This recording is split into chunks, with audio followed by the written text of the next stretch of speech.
The sky above me was the color of fresh blood. A thick, foul black mist choked the land, turning everything into a nightmare. Demon grass grew in jagged clumps, and monstrous beasts roamed the wilds. In this place, every living soul was nothing more than a bloodstone waiting to be devoured. This was the third demon realm. It didn't have a grand name, just a cold, functional number. Through the swirling black fog, I saw massive fortresses rising from the earth like jagged teeth. A sharp wind cut through the mist, revealing the true face of this world. The weeds here weren't soft, they were shaped like serrated blades.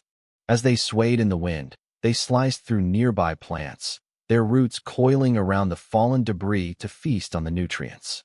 I looked closer at the black mist. It wasn't just smoke. It was made of billions of tiny insects, far too small for the naked eye to see clearly. These were demon realm bugs. They had mouths full of fangs and oily black shells that shimmered in the dim light. Every time they flapped their wings, they released a tiny puff of dark energy. They lived to devour the spiritual energy of the world and turn it into pure, concentrated demon chi. Individually, they were pathetic. Together, they were a black tide that could force even the largest monsters to run for their lives. Suddenly, a violent force ripped through the air. A massive swarm of those bugs was sucked into a gaping, bloody maw. A beast had lunged out, swallowing them whole before vanishing back into the dark woods. But its victory lasted only seconds. A pathetic wail echoed through the trees. In the blink of an eye, that same beast was torn apart. Its head was ripped clean off, leaving jagged wounds on its neck. Something bigger and faster had killed it, dragging away the choice cuts of meat and leaving the rest behind. The leftover scraps didn't last long. The demon realm bugs descended on the carcass, driven mad by the scent of blood. Smaller scavengers darted out, snapped up a piece of flesh, and bolted. Then, a pair of eyes as big as lanterns glowed in the shadows. A massive predator stepped forward and inhaled the remaining gore, bones and all. It crunched through the skeleton, shook the ground with its heavy steps, and faded back into the darkness to hunt again. This was life here. Whether it was the rotting marshes, the silent forests, or the black sky above, the cycle never stopped. Kill or be killed. Eat or be eaten. The demons loved this. They joined the feast to grow stronger, knowing that a single moment of hesitation meant death. Only the strongest survived. That was the only law that mattered. Across the vast landscape, demon cities stood like tombstones, suppressing the natural veins of the earth. Magic arrays and blockades sealed off every path. These demon outposts were everywhere, waiting for the bugs to finish transforming the world so it could officially join the demon empire. Under the dim, dying sun, I looked toward a distant gray mountain. It felt lonely and forgotten. A ditch filled with stinking, stagnant water surrounded the area. I could see the skeletal remains of a hand poking out from the sludge. Beyond the water stood a wall made of massive stones, each weighing over 1,000 pounds. It was 10 stories high, encircling the entire hillside. This was a demon fortress. The entrance was surprisingly pathetic. There were no grand gates, just a gap in the stones. It looked imposing from a distance, but up close, it was empty. No guards patrolled the walls. The demons didn't build this to keep beasts out. They built it for something else. Inside, the place was a ghost town. Broken houses lay in ruins, covered in years of dust. It looked like the end of the world. I found a stone tablet overgrown with weeds and spiderwebs. I could just barely make out the words carved into it. Gu Family Village. It had been a long time since anyone had cared for this place. However, a small path had been worn into the dirt, leading deep into the center of the fortress. In the middle of the training grounds, a massive figure sat perfectly still. He was nearly 30 feet tall with powerful arms and skin as black as coal. His face wasn't deformed, but his dark complexion made him look terrifying. Resting beside him was a 20-foot-long great axe etched with glowing black runes. It looked heavy enough to crush a mountain. This was Tusi, a four-armed demon and the commander of this fortress. His eyes were closed, appearing to be in a deep sleep, but I could feel his oppressive mana flowing through the air. He felt everything. If a leaf fell too loudly, he would know. Suddenly, his eyes snapped open. The sound of a baby crying pierced the silence. A cruel smile spread across Tussi's face. He looked toward the back of the grounds, past several pits that reeked of blood. Nearby, iron cages held wild animals. They lay there, pretending to be weak, waiting for a single chance to snap. The baby's cry made them stir, their eyes darting around to see if the cages had weakened. These bars couldn't hold a demon beast, but they were more than enough for ordinary animals.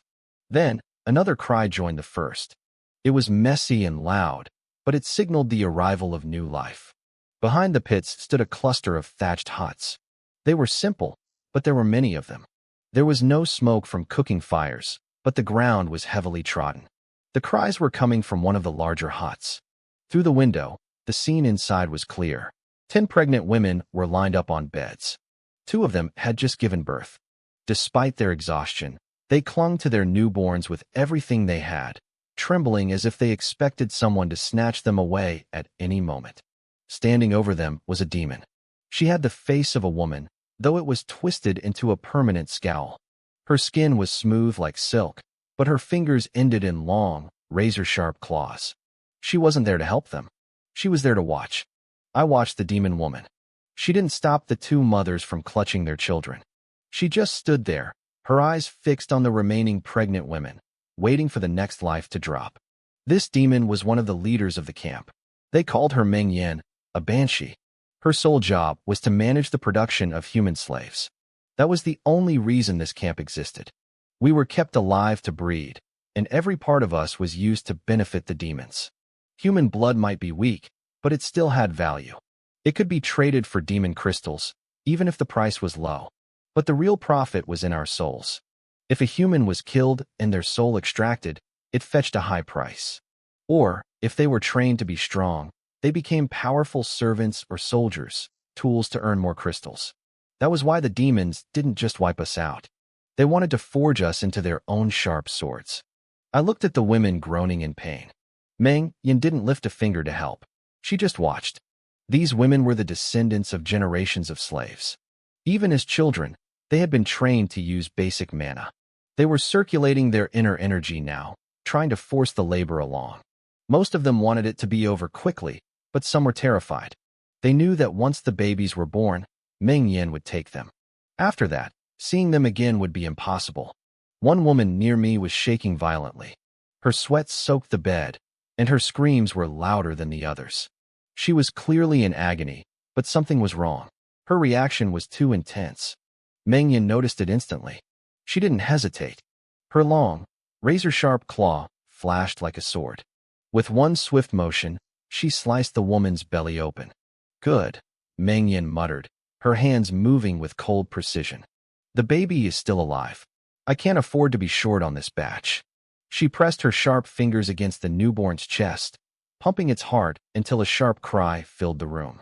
The mother lay dead, her life extinguished in an instant. The other women trembled, but they didn't make a sound. They were used to this. In this place, blood was just a part of life. Some of them even looked at the spilled blood with a dark, twisted sense of longing. From today on, your name is Emo-san, Meng Yin said to the crying infant. She used a burst of mana to clear the blood from the baby's skin and wrapped him in a cloth. Then, she got to work. Her fingertip glowed as she pressed it into the child's skin, aiming for the heart. A dark demon mark bloomed on the surface of the baby's chest. That was just the beginning. She pushed her mana deeper, straight into the child's soul. A newborn soul is incredibly fragile.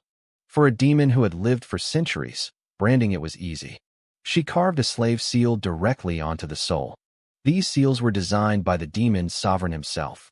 Once they were etched with demon mana, they could never be removed. In all of demon history, a slave only found freedom in death. Even if a slave grew strong enough to replace their own heart, they could never change their soul. It was a double insurance policy. Meng Yin didn't care about the baby's cries. She set Emo-san down and turned back to the mother's corpse.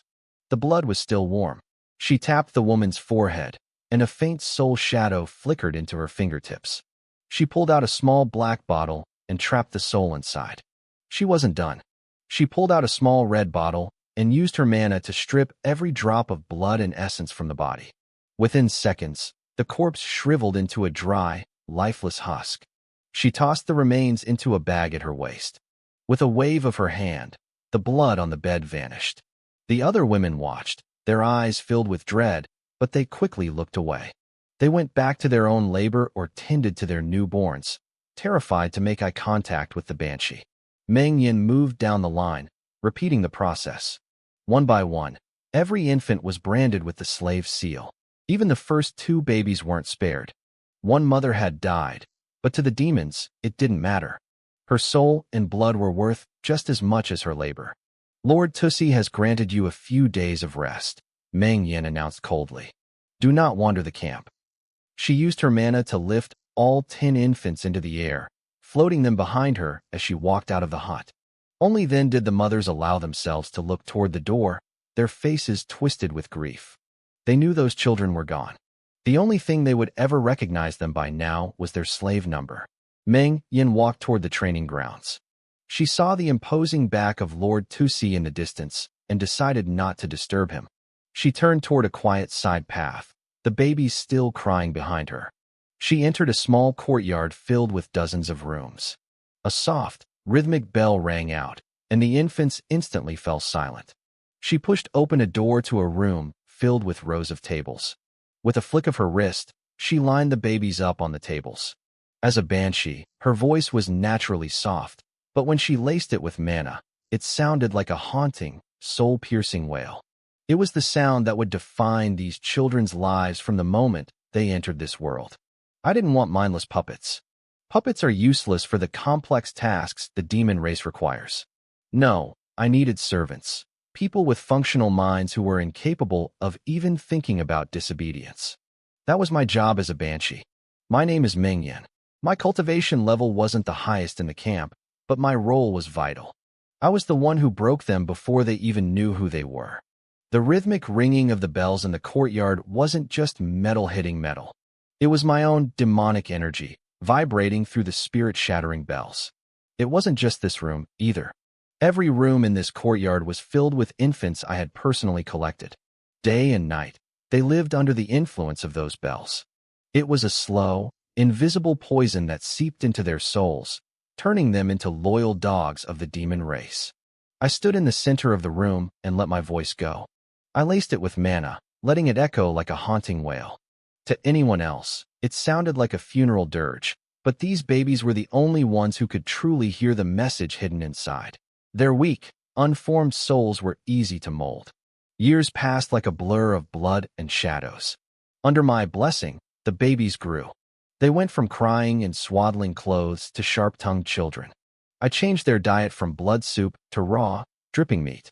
In their subconscious, they knew only one truth. They were slaves. When I appeared, they bowed with total reverence. The idea of demon supremacy was carved into their very bones. They didn't play like human children. They didn't laugh or cry. Instead, they sat in silence, circulating mana through their meridians. They spent their infancy absorbing the demonic energy of the world, cleansing their marrow and strengthening their bodies. They lost their childhood, but they gained power. Even when I wasn't in the room, the spirit-shattering bells never stopped. The chimes carried knowledge. Through the rhythm, I taught them the history of the demon race, how to identify different tribes, and how to recognize every demonic herb and mineral in existence. I taught them how to refine energy through sound. It was all branded onto their souls. 6 years later, I walked toward one of the rooms.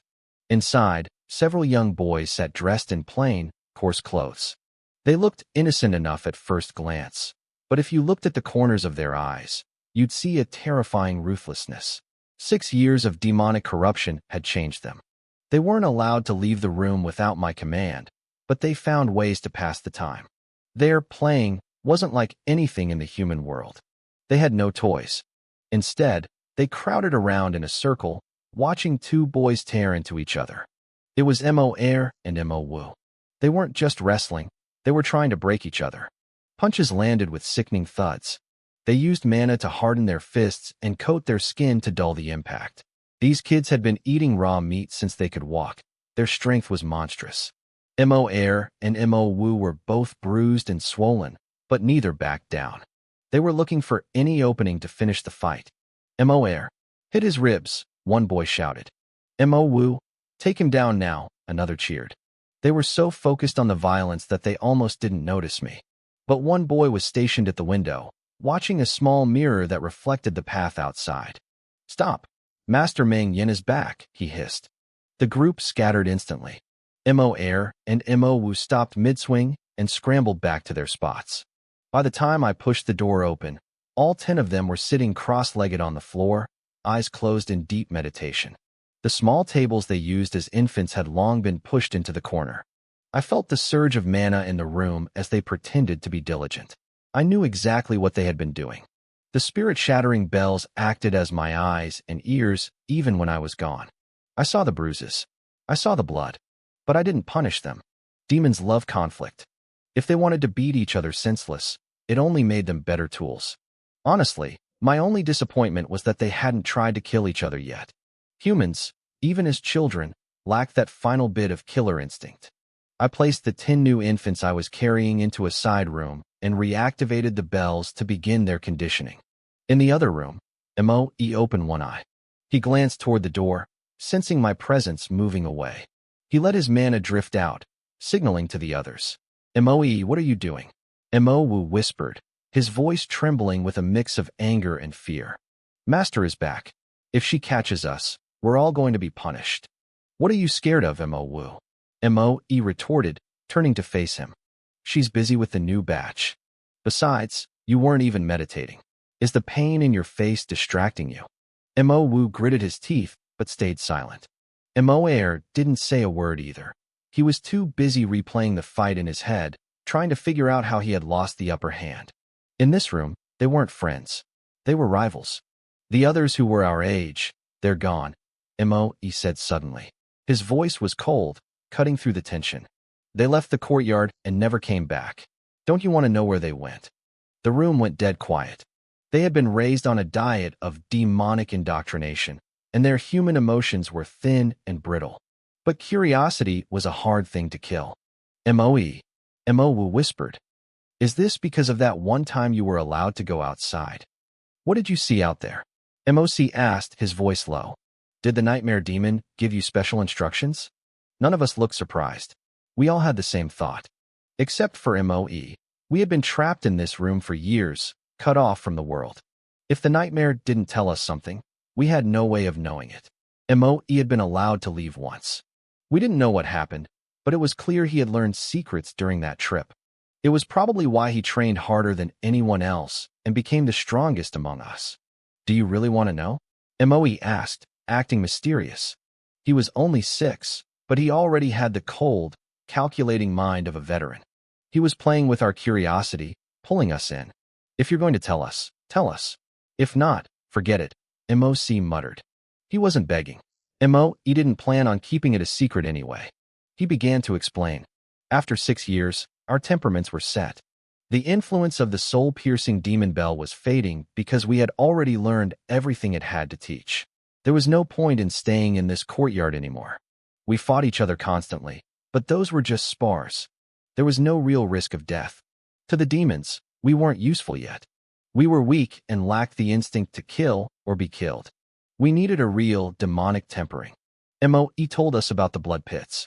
We had guessed they existed, but he gave us the details. The pits were located behind the training grounds.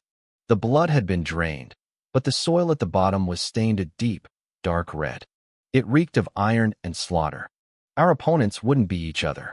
They would be wild beasts kept in nearby cages. The danger depended on how much demonic energy those beasts had absorbed.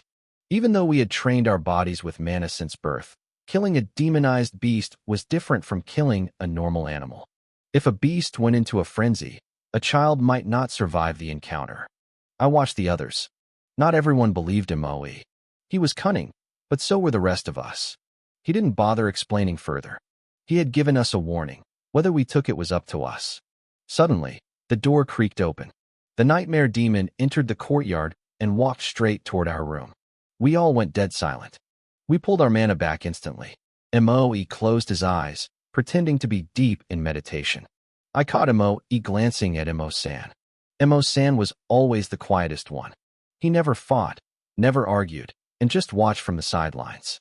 Maybe it was just his personality. Everyone here was different. Moe was the most mature, but none of us even knew our real names. We only had the code names the nightmare gave us. Emosen didn't know his name was actually Gu Xinyuan. He wasn't ready to carry that burden yet. The nightmare didn't walk. She floated like a ghost. When she reached the door, it swung wide. Moe was the first to stand, and the rest of us followed immediately. We couldn't afford to be slow. "Greetings, Nightmare Demon Lord," we said in unison. We cupped our fists, bowed our heads low, and kept our bodies bent. In the demon world, this was the highest sign of respect. To the nightmare, we were just slaves doing what we were told. She didn't praise us. "Follow me," she said. She didn't waste words. She turned and walked away. Moe's prediction was coming true. We hurried after her. This was the first time we were leaving the courtyard. My heart was racing, but I kept my face like stone. Moe led the line, followed by Mo Air, then Mo San. I moved with the group. Mo Sure was the last one out, quietly closing the door behind him. He was always the one watching the windows, acting as our lookout.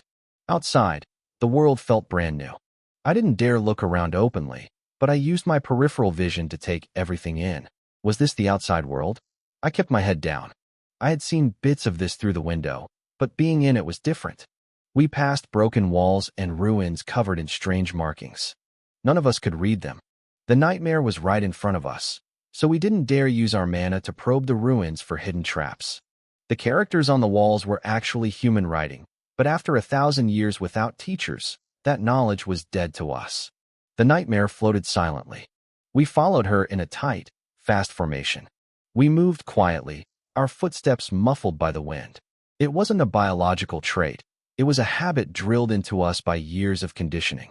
Soon, we reached the area behind the training grounds. I saw Tusi, the four-armed demon. He was sitting cross-legged, his back to us. The nightmare didn't greet him, likely to avoid disturbing his peace. Even though we knew who he was, we didn't dare look at him. We walked past him like shadows. We arrived at the blood pits. There were over 100 craters scarred into the earth. "Lika, I've brought them," the nightmare called out. We immediately formed a line. For a moment, nothing happened. Then, a pale, skeletal hand shot out from one of the pits. The arm was long, with bony protrusions and razor-sharp nails. A figure leaped out. Lika was over 20 feet tall and incredibly thin, like a giant stalk of bamboo. His skin was deathly white. He looked down at us 10 children and grinned, revealing rows of jagged fangs. "Greetings, Lika Demon Lord," we shouted, bowing low. Lika looked at the pits and then at us. "Get down there," he commanded. Lika was blunt. He barked the order at us, completely ignoring the nightmare's presence. Even she called him Lord, which told me everything I needed to know. His power was on a level she couldn't even touch. The nightmare didn't linger. She bowed, bid him farewell, and vanished into the shadows. Lika stepped aside, clearing the path. I felt his mana hovering over 10 specific craters. Those were meant for us. We didn't need to be told twice. Moe was the first to move. He picked a pit and jumped in without a single second of hesitation. I saw a flicker of approval in Lika's eyes, though his expression remained a mask of cold indifference. Moe went next. He walked to a pit but stopped at the edge, hesitating. I wondered what he saw. Moe had warned us about this place, but his advice had been vague. Was there something wrong with that specific pit? I stepped forward and realized why he was stalling. The pit was over 30 feet deep. For a group of 6-year-olds, that was a terrifying drop.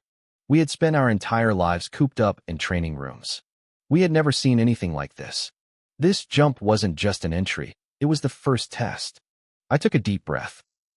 I couldn't afford to wait. I glanced around one last time and leaped. As I fell, I curled my body into a ball to lower my center of gravity. I flooded my legs with mana, creating a spiritual cushion to absorb the impact. I hit the bottom hard. The ground was cold and damp, but the soil was soft enough that my legs only throbbed with a dull ache. The pain would fade soon. I looked up. From down here, the opening of the pit looked like a tiny, distant star. The darkness was suffocating. I realized then that the name Blood Pit wasn't a metaphor. The soil beneath my feet was stained a deep, rusted red. I could hear the rhythmic drip, drip, drip of liquid sliding down the rock walls. The air was thick with the metallic stench of old gore. There was no sign of life down here. Not yet. I backed up against the wall, keeping my eyes fixed on the faint light above. Silence filled the hole. Above us, Liko wasn't wasting time. He walked toward a row of iron cages and reached inside with his spindly, elongated arms. The beasts inside didn't stand a chance. He snatched them up one by one and tossed them into the pits like trash. 10 beasts for 10 children. Liko didn't care how many of us survived the night. Once he finished, he retreated to his own pit, a massive hole filled with the bleached white bones of children who looked no older than 6 or 7. These were the ones who had failed before us. In the demon world, strength is everything. If you lose to a beast, the demons won't let your body go to waste. They reclaim the animal, then harvest the child's soul and refine their blood. To them, we were just raw materials. If we weren't strong enough to be warriors, we were better off as fuel. I stayed alert, my eyes glued to the opening above. I knew the history. Humans are born weak compared to demons. A demon cub is born with a powerful physique and an instinct for slaughter. They skip the training we endured and go straight into the pits. It's the law of the jungle. Only the strong deserve to breathe. I circulated my mana. My reach wasn't long enough to fill the entire 30-foot shaft, but I could cover the floor of my 10-yard-wide cell. Suddenly, something heavy blocked the light above. A shadow plummeted toward me. It hit the ground with a soft thud. A demonized beast. It was about half a meter long, covered in bristling fur, with a mouth full of jagged tusks. It was a ferocious wild cat, and it looked pissed off after being handled by Liko. It had been starved in that cage for days. When it saw me, its anger turned into pure, predatory hunger. It lunged. It was a blur of fur and claws, aiming straight for my throat. It was incredibly fast. I didn't try to guess its strength. I just moved. I coated my skin in a layer of mana and threw a counter kick toward its belly. The cat was smarter than I expected. It twisted in midair, dodging my foot, and landed gracefully behind me. Before I could even turn, it was coming at me again. I spun around and threw a mana-reinforced punch. My fist collided with its face, but the beast didn't flinch. Its teeth were like needles. Even with my mana protection, its fangs tore through my skin instantly. A sharp, stinging pain flared in my hand, and blood began to flow. The scent of my blood drove the cat into a frenzy. It started slashing at me like a whirlwind, its claws whistling through the dark. The beast's claws swiped toward my arm. If it latched on, I knew my limb was as good as gone. This was a true life-and-death struggle. There was no room for hesitation. 1 second of doubt meant death. The pain from the bite was blinding, and it started to cloud my judgment. I had never fought like this before. Back in the Nightmare's courtyard, we trained, but we never bled. My experience was zero, but my will to live was screaming. The ferocious wild cat wouldn't let go of my arm. I felt its teeth sinking deeper, searching for the bone. Before it could sever my tendons, I reacted. I forced my hand open inside its gore-filled mouth, ignoring the agonizing sting of its fangs. I reached past the teeth and grabbed its tongue. I gripped it with everything I had. If this thing wouldn't let go of me, then I wasn't going to let it go either. The cat realized the shift in power immediately. Its predatory confidence vanished, replaced by panic. It thrashed wildly, its claws shredding my chest and shoulders while its jaw tightened even harder, trying to snap my arm off entirely. I didn't budge. I funneled every drop of mana into my right arm, reinforcing the muscle and skin against the pressure. The beast was fast and strong, but it was just an animal. It had mana in its blood, but it didn't know how to use it. It relied on raw instinct. I relied on desperation. I hauled the beast into the air, lifting its entire weight by its tongue and my own trapped arm. I slammed it down onto the floor of the pit. The ground was damp and soft, so the impact didn't kill it. The cat's head bounced off the mud, dazed but still fighting. It tried to squirm away, but I held on. I wasn't giving it a chance to recover. I looked at the rough stone wall of the cell. I swung the cat like a heavy flail, smashing its skull against the jagged rock. The sound of the impact was sickening. Blood sprayed across my face. The pain in my arm flared as the force of the blow traveled back through my limb, but I didn't stop. The cat's jaw finally slackened. Its claws stopped digging into me and hung limp. It looked unconscious, but I wasn't a fool. I kept my grip on its tongue and prepared to strike again. Suddenly, the beast exploded with a final burst of energy. It had been faking. It wanted me to let go so it could reset the fight. But I was cautious by nature. In this world, you don't stop until the heart stops beating. I swung again, putting my entire body into the arc. Its head hit the wall with a final, definitive crack. The cat went completely still. I didn't take any chances. I pinned it against the wall and rained punches down on its face with my left hand, over and over, until its features were a red pulp. I waited. I sent a pulse of mana through its mouth, tracking the flow down to its chest. The heart was silent. I collapsed onto the floor, gasping for air. I finally pulled my arm out of its mouth. My forearm was a mess of deep puncture wounds and jagged tears. Luckily, my mana shield had taken the brunt of the initial bite. The injuries were painful, but the bone and muscle were intact. I used my mana to force the beast's foul saliva out of my wounds and gave myself a quick cleaning. Then, I dragged the carcass over. I had spent 6 years in that courtyard. I knew how this worked. Lika wouldn't let me out just because I killed one beast. This was only the beginning. There would be no more food deliveries. This cat was my dinner. I set to work immediately, skinning the beast and draining its blood. I drank the warm, metallic liquid until the last drop was gone. I couldn't afford to waste a single calorie. I needed to recover before the next shadow fell from the sky. I looked around my dark cell. The walls were covered in old claw marks, deep, thick gouges that no ordinary wild cat could have made. This first fight was just an appetizer. Something much worse was coming. I saw marks that looked like they were made by weapons, too. Maybe Lika would toss down a blade eventually, but for the first night, it was just us and our bare hands. If I couldn't survive this, I wasn't worth the mana I consumed. Up above, Lika sat among his piles of bleached bones, listening. He didn't need to look into the pits to know what was happening. His mana sense felt everything. He was impressed with Moe, who had killed his beast without taking a single scratch. But he also noted me, Mo-san. I was the first to finish the job. I was decisive. Lika grinned. Maybe the survival rate for this batch would be higher than usual. He wasn't in a hurry to throw the next beast down. He liked to pace himself, usually waiting 3 to 5 days between feedings. He had to keep enough beasts in the cages, and he didn't want to kill us all off too quickly, or Tusi would be furious. But the first blood had been drawn. The real game had begun. Humans aren't as resilient as demons. Lika knew this better than anyone. He had overseen the blood pits for years, and he wasn't about to rush the process. He played the long game. Down in the pit, things went exactly as I expected. After I killed the ferocious wild cat, 2 days passed without another beast falling from the sky. I used that time wisely. I ate the cat's meat and drank its blood to keep my strength up. The bite on my arm began to heal. The pain faded, leaving only a faint, jagged scar. I didn't just sit around, though. Even in the damp darkness of the pit, I focused on my cultivation.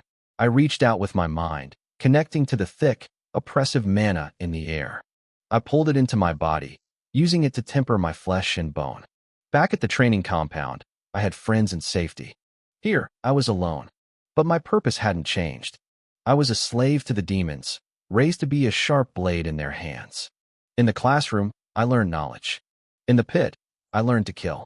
I spent my hours staring up at the patch of dim, sunless sky. Time was hard to track, but I stayed alert. I knew that the moment I relaxed, I'd be dead. On the 3rd day, the shadow returned. Lika dropped a second beast into my pit. I sensed it before it even hit the ground. I didn't wait. I lunged from the shadows, striking first. This one was a wolf. It was a full size larger than the wild cat, with thicker fur and a much more violent aura. It was smarter, too. Even as it fell through the air, it twisted its body and locked its eyes on me. I threw a punch, but the wolf lashed out with its claws. They were sharper than any blade I'd ever seen. If those fangs caught me, it wouldn't just bite, it would tear me apart. I knew I couldn't hesitate. If I lost the initiative now, this would turn into a long, bloody struggle I might not win. I was unarmed. Against a wolf like this, the odds were stacked against me. I had a choice to make. It was a gamble, but I took it. As the wolf landed, I dropped low and executed a fast slide right beneath its belly. I pulled back my mana, hiding my presence as much as possible. The wolf hit the dirt, its paws skidding as it tried to turn and find me in the dark. It knew I was a threat, but it couldn't see me. Before it could sniff me out, I moved. Using the strength in my core, I lunged upward from the ground and wrapped my arms around its midsection. I flooded my body with mana to mask my scent and touch. The wolf panicked, thrashing around, but it hadn't realized I was already attached to its back. I shifted my weight, climbing onto its neck and locking my arms in a brutal chokehold. The wolf tried to howl, but the sound died in its throat. I squeezed with everything I had. The beast went wild. It bucked and leaped, slamming its body against the stone walls of the pit to knock me off. My back hit the rock again and again. Pain flared through my spine. Blood leaked from my mouth. My head spun, and the world went blurry, but I didn't let go. I couldn't. If I fell off, those claws would finish me. I held on for what felt like an eternity. Finally, the wolf's movements grew sluggish. It collapsed, its muscles twitching in a desperate, unconscious reflex to survive. I respected its spirit, but I couldn't afford mercy. I gave my arms one final, violent twist. Its neck snapped. The life left its eyes. I slumped against the wall, gasping for air. I had won again, and this time I'd avoided the claws and teeth, but my back was a mess of shredded skin and bruises. It would take more than a few days to heal from this. I looked at the wolf's carcass and the remains of the cat. I realized I'd been lucky. Both fights had been won on luck and split-second gambles. If I faced something stronger, a true demonic beast, luck wouldn't be enough. I looked up at the edge of the pit. I suspected Licca was targeting me. The frequency of these fights was too high, and the beasts were getting stronger too fast. But I was a slave. I had no voice to complain. Up above, Licca looked down and grinned. He saw that I was in better shape than the other children. While Mo.E. was doing well, I was the one showing incredible luck and intuition. His luck is almost too good, Licca whispered to himself. Let's see how he handles something special. He decided to change the rules. He wasn't going to wait. 5 days passed. I waited in the silence, expecting another beast at any moment. But the sky stayed empty. The silence was worse than the fighting. It meant something much bigger was being prepared. The third day didn't go the way I expected. I waited for another beast to be tossed into the pit, but the sky remained empty. By the 5th day, my wounds had completely healed. I still had plenty of meat left from the wolf I'd killed. I stayed on guard, watching the opening above, wondering what kind of horror was coming next. Suddenly, Licca dropped something. It wasn't a beast. It was a sword. I jumped back, wary of some strange, thin creature I didn't recognize. But as the object hit the ground, I realized what it was. The blade buried itself deep into the center of the blood-stained dirt. I walked over and pulled it out. This was the first time I'd ever held a real weapon. The blade was covered in rust and pitted with corrosion from the acidic blood in the pit. Luckily, the edge was still sharp.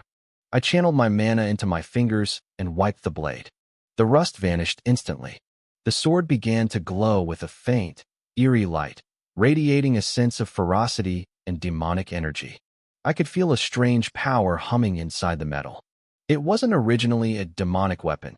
It was a high-quality human blade that had been corrupted by the energy of this realm. It felt heavy with the weight of the lives it had taken.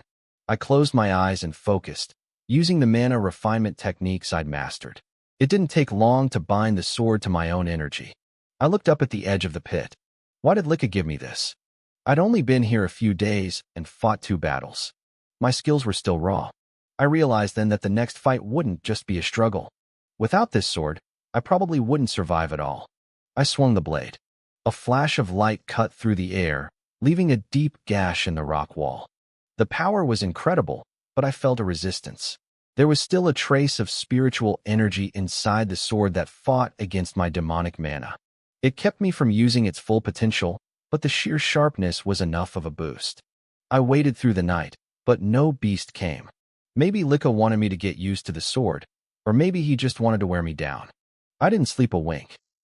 My nerves were stretched to the breaking point. Even with mana to fight off the fatigue, I was still human. I needed rest, but the environment wouldn't allow it. Just as the sky began to brighten, I heard something. A dark shadow flickered across the opening above. I looked up, but I didn't see anything fall into the pit.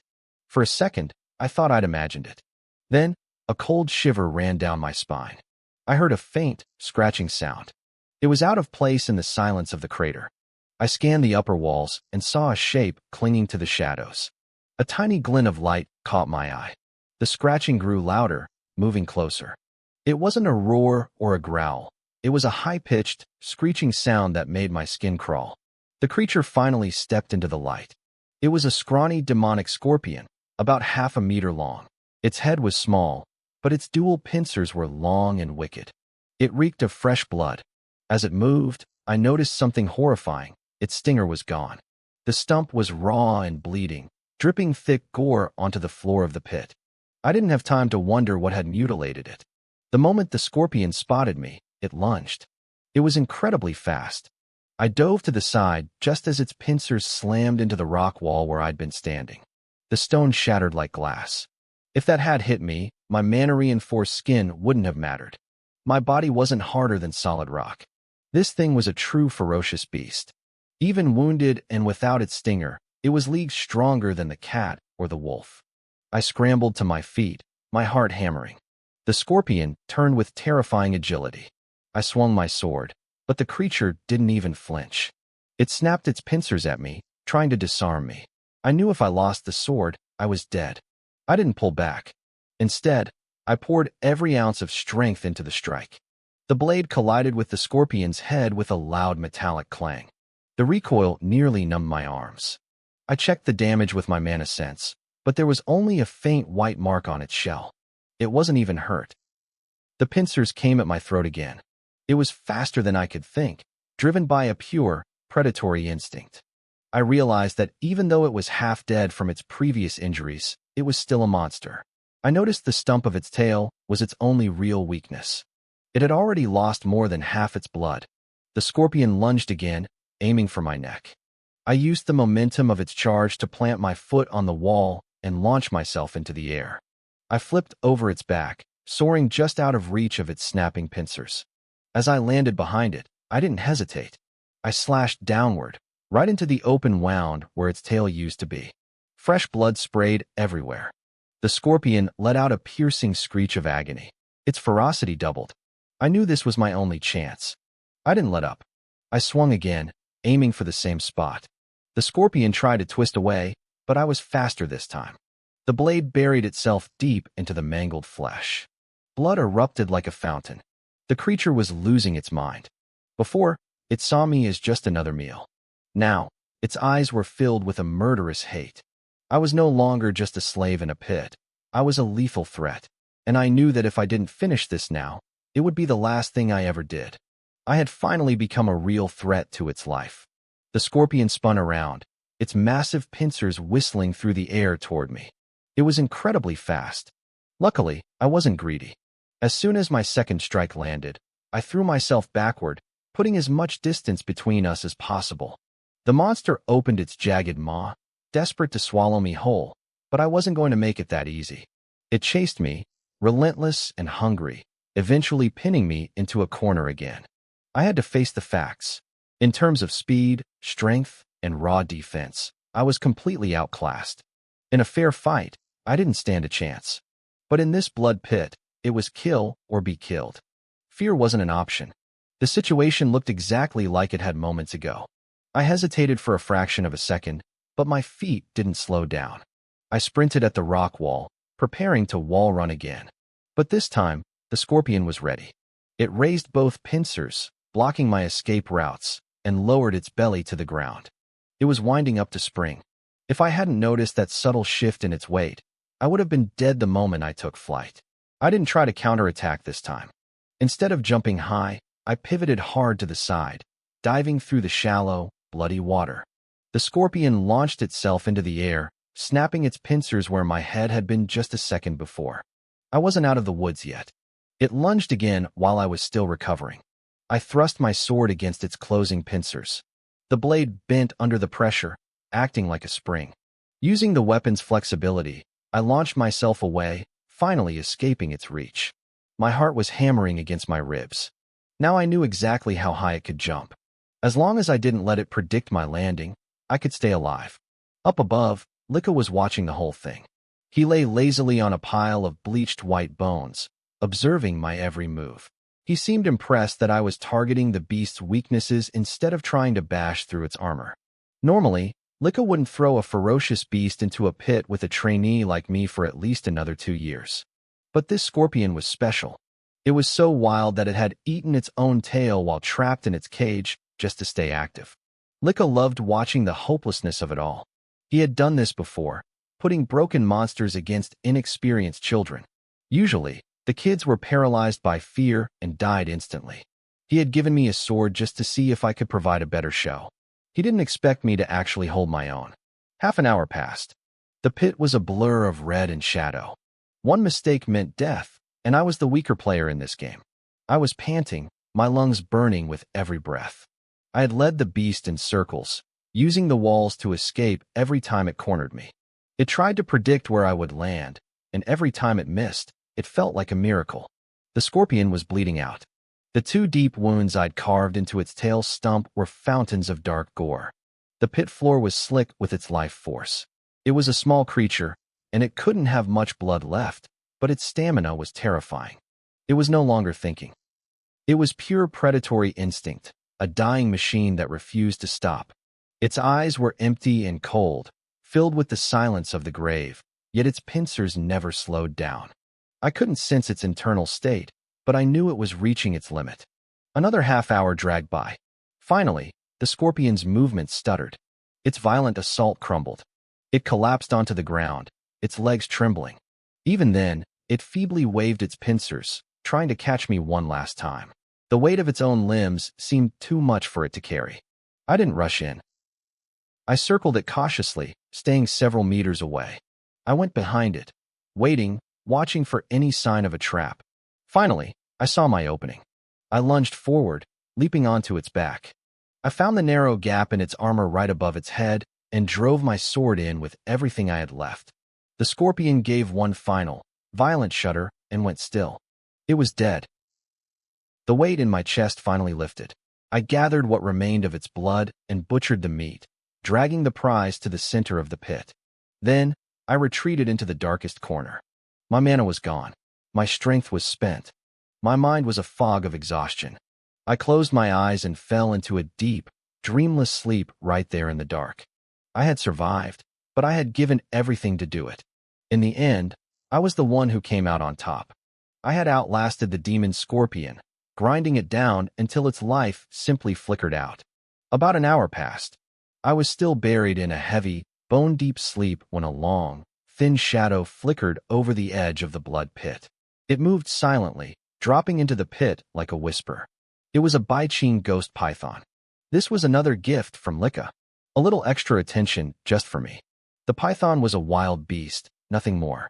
Under normal circumstances, with my demon sword in hand, I wouldn't have feared a head-on fight with it.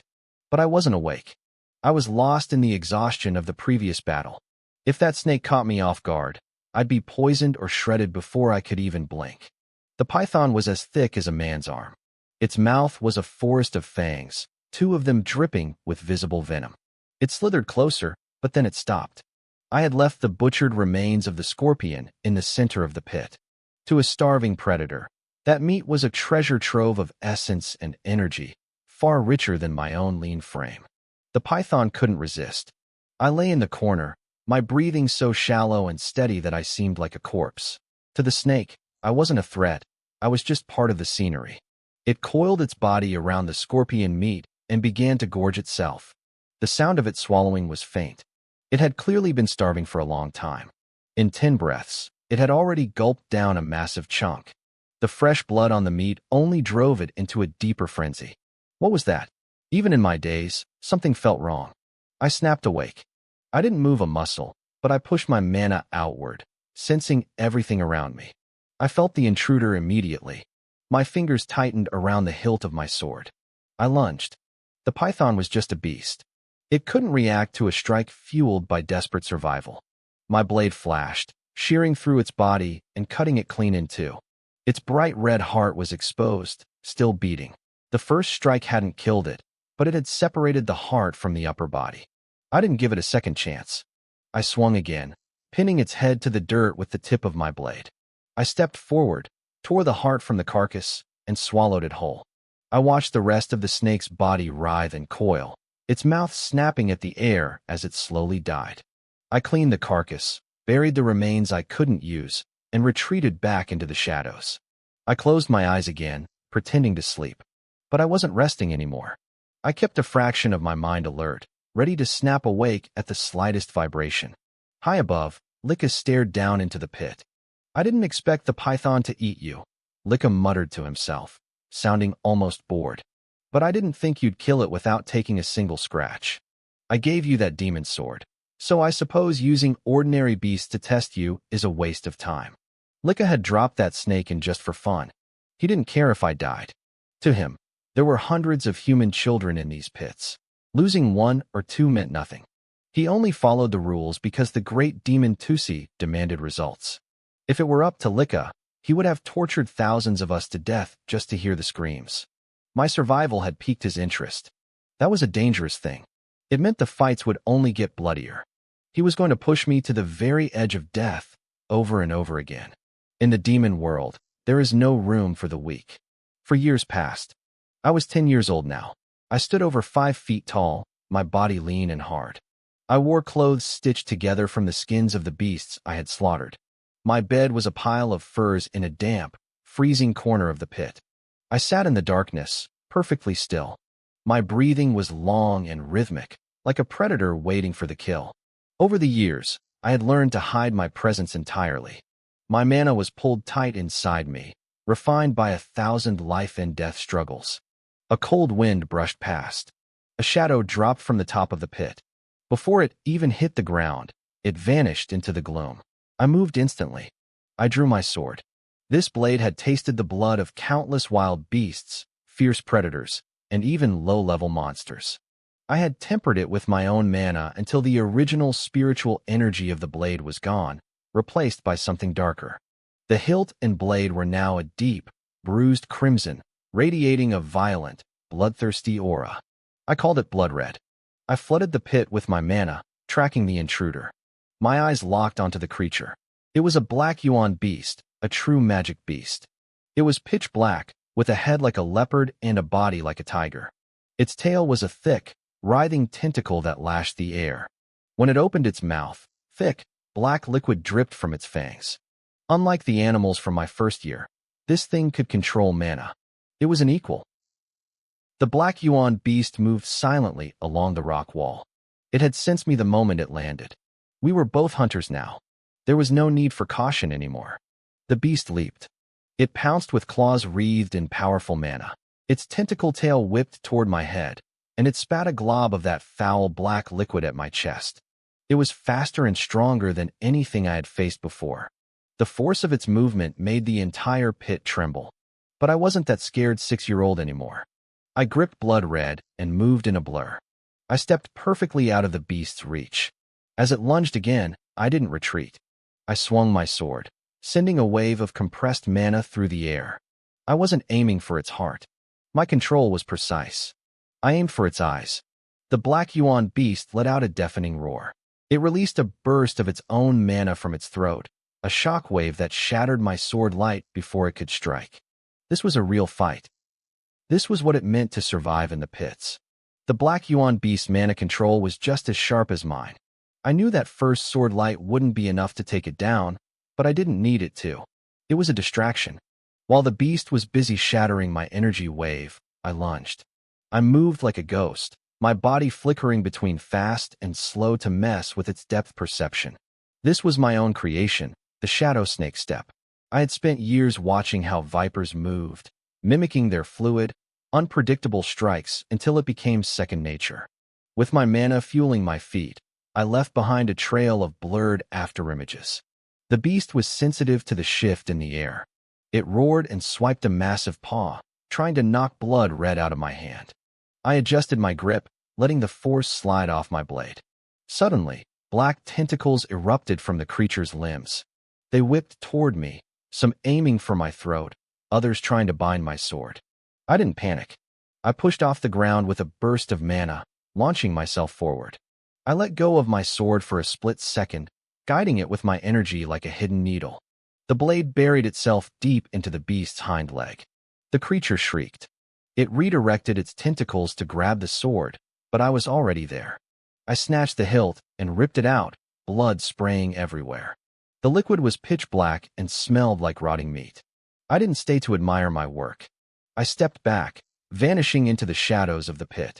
In just one exchange, I had hobbled it. The beast wasn't dead, but it was slow. That was all I needed. I didn't give it a moment to breathe. I charged again, my muscles screaming with reinforced power. I aimed for its soft underbelly. The beast felt the killing intent and tried to scramble away, dragging its ruined leg across the dirt. But there was nowhere to run in this crater.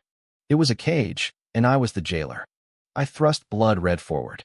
I channeled a sliver of sword force into the tip, a power I hadn't fully mastered, but one that was devastatingly sharp. The beast tried to twist away, but the blade caught it. It wasn't a deep wound on the surface, but the sword force exploded inside its body. The beast coughed up black gore. It was dying, but a cornered animal is the most dangerous. I wasn't the weak, terrified kid I used to be. The pits had turned me into something cold and decisive. I had become exactly what the demons wanted, a killer. The Black Yuan beast gathered its remaining mana for a final, desperate pounce. It ignored its internal injuries, lashing out with its claws and tentacles in a chaotic whirlwind. If I stayed to fight, I'd be shredded. I didn't play its game. As it lunged, I canceled my attack and slipped backward. The beast roared in frustration, its tentacles snapping like whips against the stone walls. I waited for the opening. When its reach faltered, I stepped in and sheared through the tentacles with one clean stroke. Its strength was fading. I circled to its side, my blade glowing with a faint, murderous light. I swung again, aiming for the previous wound on its belly. The beast tried to harden its muscles to take the hit, but it was too young and too battered to stop me. The sword tore through its hide, spilling its guts onto the floor. Even then, the thing wouldn't die. It threw its entire weight at me in a suicidal charge. I planted my foot and leaped 30 feet straight into the air.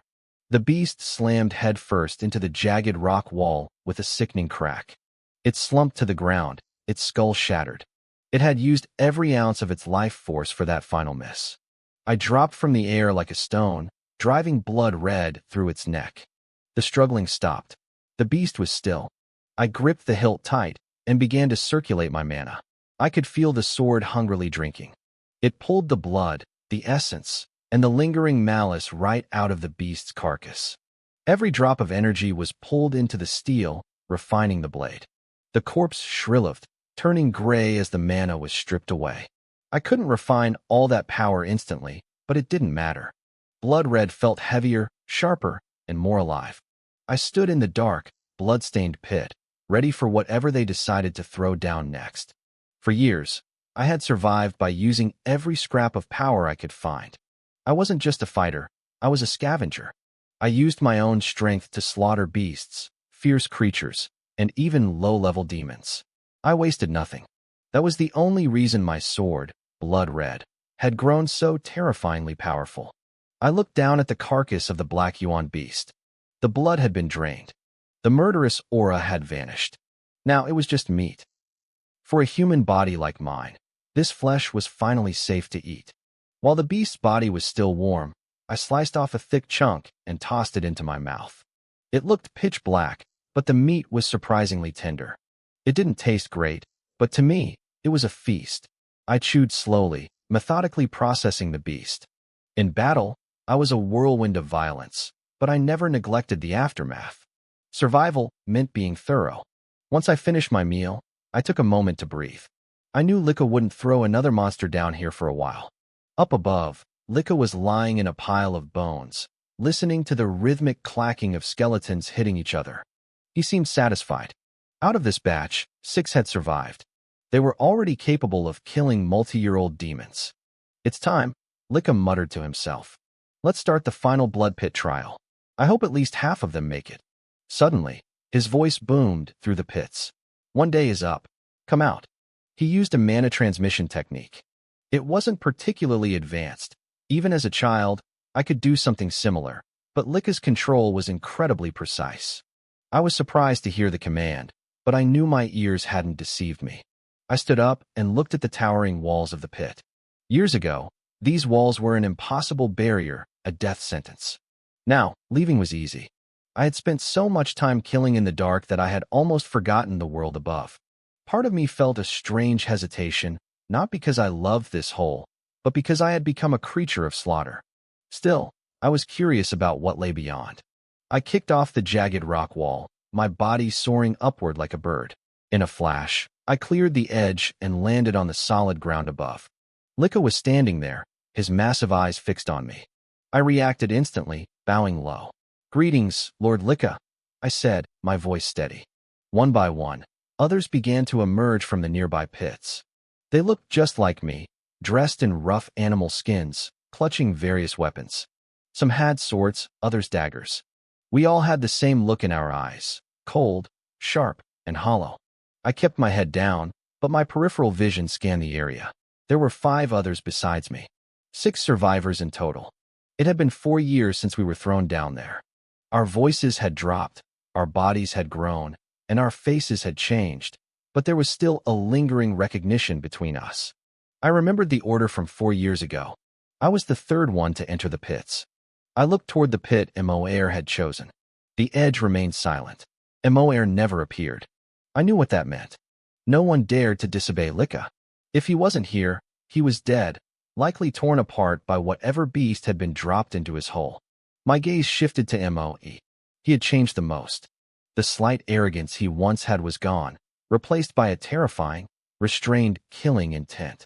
The others, Moc, Mo Chi, and Mo Sure, had also lost their childhood innocence. They were weapons now. We stood there in silence, showing the respect demanded by the demon race. If Lika weren't our superior, I wouldn't have hesitated to draw my sword and test his neck. "Follow me," Lika said. He didn't waste words. He turned and started walking toward the deeper parts of the demon camp.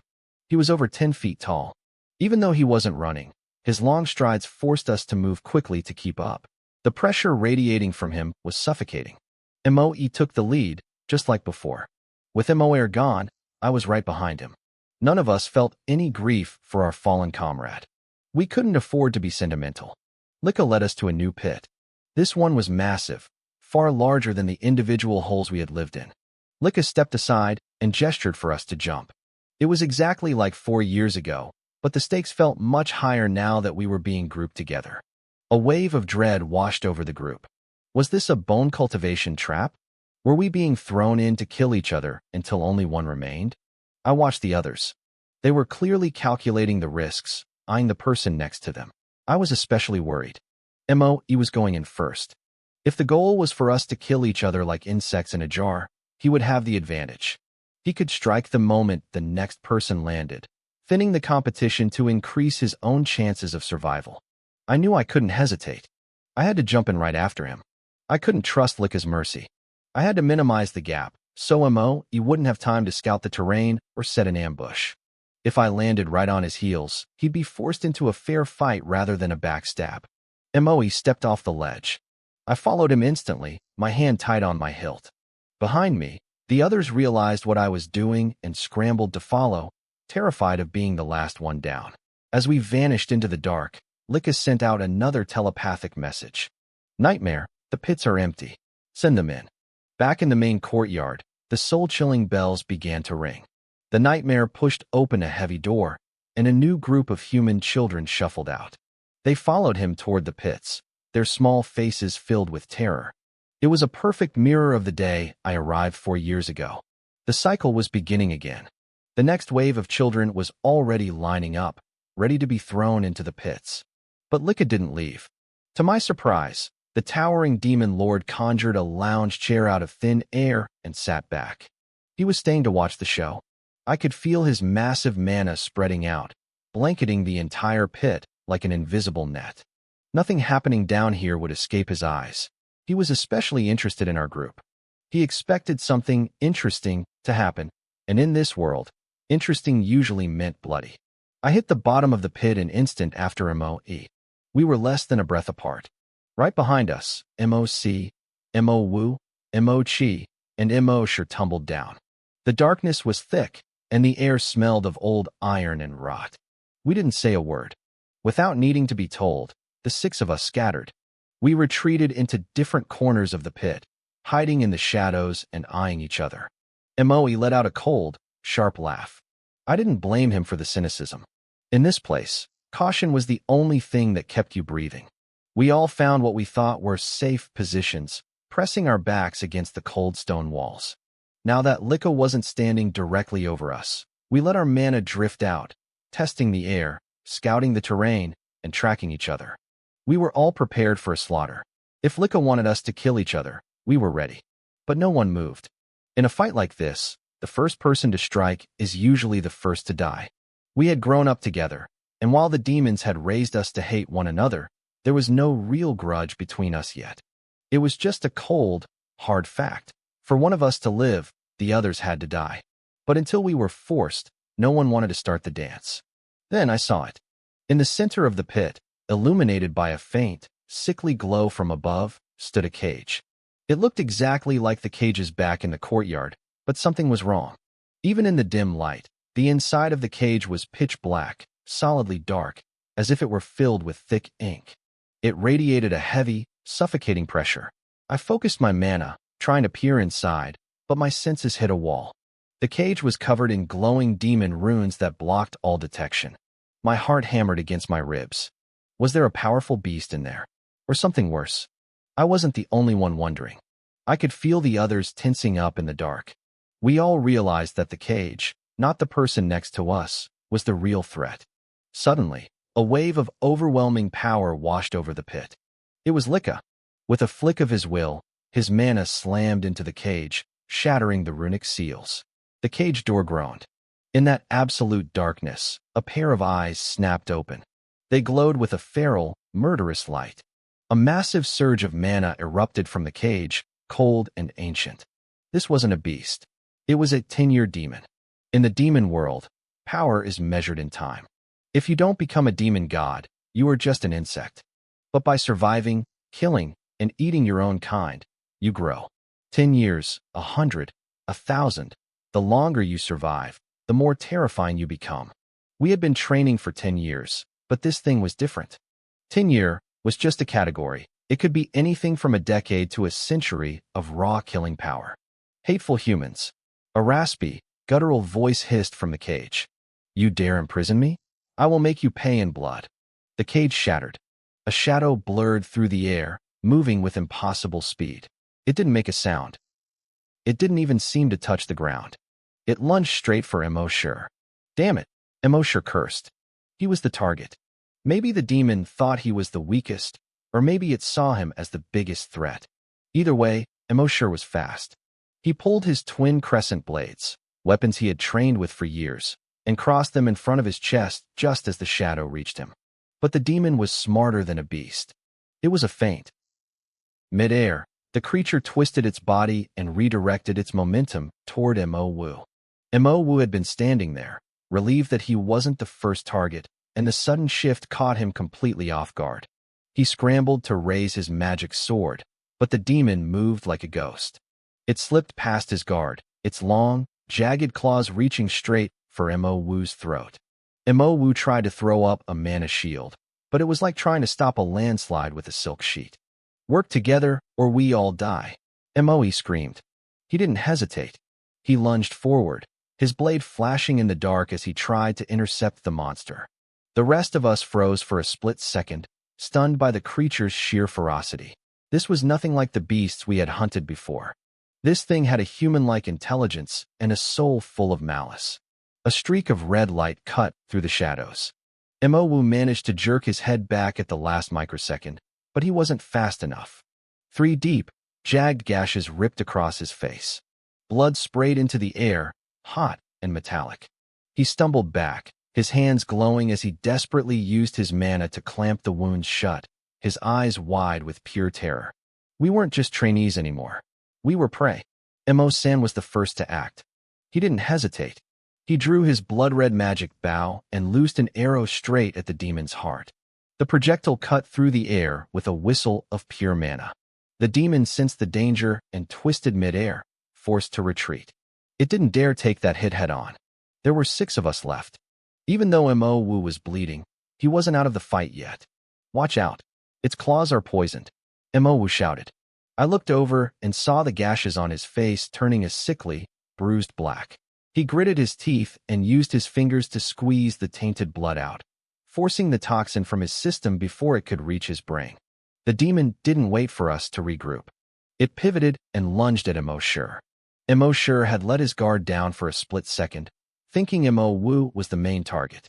He scrambled to defend himself, his twin crescent blades flashing as he met the beast's charge.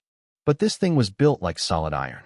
When Mo Sure's blades scraped across its skin, they didn't draw blood, they just left faint white marks.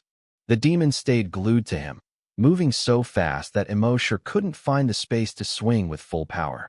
He was forced back, step by desperate step. He started retreating toward Mo San, clearly trying to lead the monster toward someone else to save his own skin. Mo San saw it coming. He didn't like being used as a shield, but he prepared his strike anyway. As the creature drew closer, I finally got a good look at it. It was naked, its entire body covered in coarse black fur. It had the face of a tiger or a leopard, but the lean, hungry build of a wolf. It stood on 2 legs like a man, but every movement was pure, wild savagery. It opened its mouth, revealing rows of jagged fangs, and snapped at Mo Sure's throat. Mo Sure blocked with his crossed blades, but the demon's strength was overwhelming. It delivered a brutal kick to Mo Sure's stomach. The impact sounded like a hammer hitting a drum. Mo Sure coughed up a spray of blood and slammed into the stone wall of the pit. He tried to leap away, gasping for air, but the demon was faster. It used its mana to hover for a fraction of a second, then launched itself at him again. We couldn't just watch him die. Mo San moved in, his blood-red sword aiming for the creature's heart. Mo Wu, Mo Chi, and I all charged at the same time. Mo Yi's blade flashed with light. Mo Chi and Mo Wu closed the distance from the flanks. I gripped my own weapon, trailing slightly behind but ready to strike. We didn't hesitate. This was the demon way. When faced with a predator, you become the more dangerous one. We were raised as livestock, but we had the hearts of monsters. "You human runts," the demon growled, its voice like grinding stones. "Do you really think a little mana means you get to live?" It ignored our approach and focused entirely on Mo Sure. It clamped its jaws onto his twin blades. I heard the metal groan. With a sickening crack, the crescent blades shattered under the sheer force of the demon's bite. Mo Sure's eyes went wide. He dropped the broken hilts and tried to kick off the wall to escape, but the demon's hand shot out like a whip, grabbing him by the ankle. It swung him like a rag doll and smashed him back into the rock. Mo Sure hit the ground hard. He was still conscious, but his eyes were glassy and unfocused. He wasn't getting back up. The demon spat the metal shards from its mouth and turned its predatory gaze toward Mo San. Mo San paled. He knew his strength was roughly the same as Mo Sure's. If the demon could break Mo Sure that easily, he was in serious trouble. But he didn't run. He centered his weight, channeled his mana into his sword, and activated his snake shadow footwork. He had survived countless life-and-death battles under Lika's watchful eye to learn this one move. It was a strike meant for killing, not surviving. The demon lunged, its claws aimed straight for Mo San's neck. It was willing to take a hit just to tear Mo San's throat out. It completely ignored the attacks coming from Mo Wu and Mo Chi. Mo San met the charge. Clang. His sword collided with the demon's claws. The shockwave sent Mo San flying backward, his boots skidding across the dirt. The demon hissed, looking down at its hand. There was a faint white line on its claw, the hardest part of its body. If that sword had hit its flesh, it would have left a real wound. The demon's eyes turned red with fury. It didn't care about the others anymore. It wanted Mo San dead. Mo Wu and Mo Chi finally landed their hits, their weapons slamming into the demon's back. But the sound was like metal hitting stone. How is that possible? Mo Chi gasped. Their full-power strike hadn't even broken the skin. A few tufts of black fur drifted to the ground, and that was it. The demon didn't even flinch. It was already mid-leap, closing in on Mo San again. Mo San didn't panic. He pulled his sword back, his posture shifting into something deadly and precise. "Scorpion sting," he hissed. He thrust the sword forward with the speed of a striking cobra. It was a technique he'd perfected by watching desert monsters. All his mana was concentrated into a single, piercing point at the tip of the blade. It was a gamble. He was betting everything on this one thrust. If the demon wanted his life, it would have to pay for it with its own heart. He knew that even if the demon was made of iron, a concentrated burst of mana at a single point could break through. The demon sensed the danger. It saw the tip of the sword glowing with lethal energy. It had a choice: finish the kill and take a devastating wound, or back off. I watched, my heart hammering against my ribs. If Imo-san landed this, we had a chance. If he didn't, we were all dead. The monster's eyes flickered. It saw Imo-san's desperate gamble and felt the lethal chill of that mana-charged blade. It wasn't stupid. It knew that even if it killed Imo-san, that sword would tear through its heart. It didn't have the courage to trade its life for a kill. With a cold snort, the demon twisted its body mid-air, aborting the attack and retreating into the shadows. Imo-san's sword pierced nothing but thin air. He didn't waste a second. He landed, adjusted his stance, and immediately regrouped with Imo-wu and Imo-chi. They weren't safe yet, and they knew it. The demon realized Imo-san was a hard nut to crack, so it changed tactics. It scanned the pit, looking for the weakest link. Its red eyes locked onto Imo-ci, who was standing further away. It was the logic of the wild. Always hunt the softest prey. The beast lunged. Its claws gleamed like obsidian as it closed the distance in a heartbeat. "Damn it," Imo-ci hissed. He was terrified, but he didn't run. He knew he couldn't outrun a monster like this. He gripped his short sword, waited for the perfect microsecond, and slammed his foot into the ground. He leaped high, pushing off the jagged rock wall to add momentum to his strike. He aimed straight for the demon's throat. It was a brave move. Even the demon seemed surprised that this tiny human had the guts to counterattack instead of begging for mercy. But bravery doesn't make up for a lack of power. Imo-ci didn't have Imo-san's sword techniques or the raw mana to back it up. The short sword sank into the demon's neck, but it hit the heavy bone and stopped. Dark, thick blood oozed out, but the wound wasn't fatal. It was barely a scratch to a beast of this size. The demon's counterattack was a blur. Its massive claw tore through the air and punched straight through Imo-ci's stomach. Imo-ci coughed up a spray of crimson. Compared to the demon's iron-like hide, our human bodies were nothing more than wet paper. The beast laughed, a guttural, mocking sound, and ripped its claws out. Imo-ci collapsed, blood pooling rapidly beneath him. He was done. Unlike Imo-shi, who was merely unconscious, Imo-ci was dying. The demon's foul mana was already seeping into the wound, rotting the flesh and preventing it from closing. He didn't have the strength to fight it off. Suddenly, a flash of cold light streaked across the pit. It was Imo-i. But his blade didn't go for the demon, it went for Imo-ci. The edge caught Imo-ci across the throat, ending his agony in an instant. Imo-i wasn't being cruel. He was giving his comrade a quick death before the demon could start eating him alive. "You dare look away from me," the wolf-headed demon growled. It was offended that Imo-i had ignored it to deliver a mercy kill. It lunged at Imo-i with everything it had. Imo-i didn't flinch. He swung his heavy blade, meeting the demon head-on. This strike was even more powerful than Imo-san's best effort. He wasn't holding back anymore. He knew that if he tried to hide his true strength now, he'd end up as a pile of bones. The blade connected, leaving a deep, bloody gash across the demon's chest. The monster hissed, using its own mana to suppress the wound, but its eyes changed. It finally realized that Imo-i was the real threat. Imo-i became a whirlwind of steel.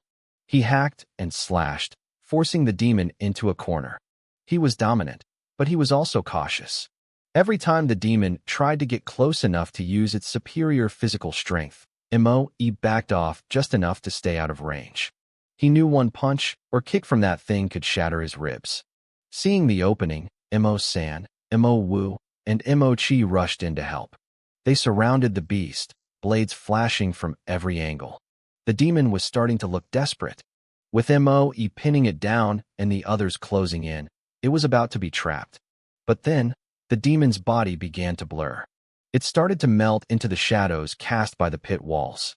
"Watch out. It's in Shadow Wolf," Moe shouted. We all knew what that meant. This demon had the bloodline of a shadow wolf, giving it the ability to dive into the darkness and vanish. It was a nightmare to fight because it could reappear anywhere. The four of them stood back to back, eyes darting around the dim crater. They tried to sense its mana, but the traces were faint, barely a whisper in the air. They started moving toward the center of the blood pit, away from the deep shadows of the walls. It was the only way to stay safe. But the demon was smarter than they gave it credit for. It didn't go after the four fighters. It reappeared right next to the unconscious Mo Sure. The demon knew that if it let Mo Sure wake up, it would be 5 against 1. It also knew that trying to use Mo Sure as a hostage was pointless. Moe had already proven he would kill his own teammates to stay efficient. Without a word, the demon brought its massive foot down. There was a sickening crunch. Mo Sure never even woke up. He was dead before he could feel the pain. In less than 100 breaths since the cage opened, MOC and Mo Sure were dead, and Mo Wu was bleeding. The Shadow Wolf stood over Mo Sure's broken body and let out a chilling laugh. "You kids actually have some skill," it rasped, its voice dripping with malice. "But in front of me, you're just meat." The Shadow Wolf looked at us with pure contempt. To him, our human bodies were fragile, weak, and nothing more than a snack. He didn't rush to attack us again while we were grouped up. He had been locked in a cage for a long time and was clearly starving. He sniffed the blood on his claws and licked it clean. Then, his eyes fell on Mo Sure's corpse beneath his feet. He couldn't suppress the hunger anymore. Right in front of us, he reached down, ripped Mo Sure's arm clean off, and started gnawing on it. He didn't care that Mo-san and the rest of us were standing just a few feet away. "This demon has at least 50 years of cultivation," Mo Wu whispered, his voice trembling slightly. "The four of us combined might not even be enough to kill it." We all saw the reality of the situation. If we charged in blindly while he was distracted by his meal, we wouldn't necessarily gain an advantage. But this pause gave us a moment to breathe and think. The beast was powerful enough to crush us in every category, but we had the numbers. As long as we work together, we don't have to fear him, Moe said firmly. The Shadow Wolf seemed to have the same thought. He knew that taking us on while we were united would be a drain on his energy. He preferred to fill his belly first. Moe's blade already wounded him, Mo-san added. "If the three of us provide support, killing him isn't impossible." Mo-san usually didn't like to stand out, but this was a matter of life and death. If he stayed silent, the wolf would just pick us off one by one. "You're being too modest, Mo-san," Mo-chi chimed in. The wolf didn't dare take your sword strike head-on. That move was just as powerful as Moe's. Mo-chi was a swordsman too, so he had sensed the hidden power in Mo-san's earlier attack. Moe and Mo Wu weren't fools either. They knew that if Mo-san's strike hadn't been a real threat, the wolf wouldn't have dodged. It would have traded a minor wound to kill him on the spot, just like it tried to do with Moe. "I have some confidence in wounding him," Mo-san admitted, seeing no point in hiding it anymore. We were all survivors. Lies would only create distrust, and distrust meant death. But I can't just trade blows and hold my own like Moe can. His turtle crab sword technique was a trump card, high power, but with massive openings. Without someone to draw the wolf's attention, he'd be wide open for a counterattack. He wasn't about to sacrifice himself just to give the others a win. "If Mo-san can land a heavy blow, the pressure on me is a lot less," Moe said, nodding. He was naturally stepping into the leader role again. "Mo Wu, Mo-chi, you two focus on support. Once we create an opening and wound him, you jump in and make those injuries worse." Mo Wu and Mo-chi looked at Mo-san, then back to Moe. They knew they weren't strong enough to lead, but they also saw that Mo-san was a silent rival to Moe's power. None of us were friends. We were raised by demons to be cold and efficient. We only stood together now because our lives were tied to the same outcome. "You know how to handle his shadow talent," Moe commanded. "Mo-san and I will take the lead. You two harass him from the flanks. His lower left abdomen is already hurt. Hit him there before he heals." He didn't waste any time. He knew that in a real fight, if a comrade went down, We knew what to do. Use their death as a distraction to kill the enemy. We strike first, Moe growled. Don't give him a second to breathe. We moved. Moe and Mo-san charged down the center, while Mo-woo and Mo-chi split to the sides. The shadow wolf dropped his meal immediately. He had been watching us the whole time. He didn't wait for us to reach him. He lunged. His powerful legs launched him into the air, moving so fast he was a blur. He bypassed Moe and Mo-san entirely, aiming straight for the weakest link, Mo-woo. The beast was fast, but Moe's blade was already swinging, and Mo-san shifted instantly to cover Mo-woo's position. They were our backbone. Without them, the wolf would run wild. Mo-woo didn't panic. He knew that as long as he could survive the initial impact, the other three of us would swarm the wolf from behind. He raised his long blade into a defensive stance, bracing for the collision. The wolf's claws, glowing with dark mana, slammed into Mo-woo's weapon. The force was incredible. I heard the metal groan and saw Mo-woo's entire body shudder from the impact as he was driven back. Would you like the summary of the next segment of the story? Mo-woo's arms were shaking. He was pouring every ounce of mana he had into his weapon, but the shadow wolf was relentless. Those razor-sharp claws were inches from his heart. The beast knew exactly what it was doing. It was picking off the weakest link first, and between Mo-woo and Mo-chi, Mo-woo was just the unlucky one in the way. But Mo-woo didn't give up. He let out a desperate roar and swung his blade with everything he had left. The metal slammed into the wolf's claws, the impact vibrating through the air. For a split second, he actually managed to stall the beast. That was the opening we needed. Moe and Mo-san didn't hesitate. They lunged from behind, their weapons blurring through the air. Blood sprayed everywhere as two deep gashes opened up across the wolf's back. The red stained its dark fur instantly. I expected the wolf to howl or retreat, but it didn't even flinch. It used its own mana to shield its vitals and took the hits head-on. It was a suicidal move, or so I thought. Then I realized the wolf's terrifying plan. It was willing to take damage from the strong just to make sure the weak stayed dead. The wolf ignored its bleeding back and swung its other claw at Mo-woo. It was too fast. Mo-woo's long blade clattered to the ground. I watched in horror as 3 jagged gashes tore through his chest. For a heartbeat, I could actually see his heart pulsing behind his broken ribs. Then, the claw finished the job. Mo-woo's heart was shredded. He was a dead man walking, with only seconds of life left in him. The wolf didn't even wait for him to fall. It leaped over his dying body and set its sights on Mo-chi. It was trying to thin our numbers, one by one. If it could kill the ants like us, it could focus entirely on Moe and Mo-san. To the wolf, we were just annoying distractions that needed to be erased. Mo-chi froze.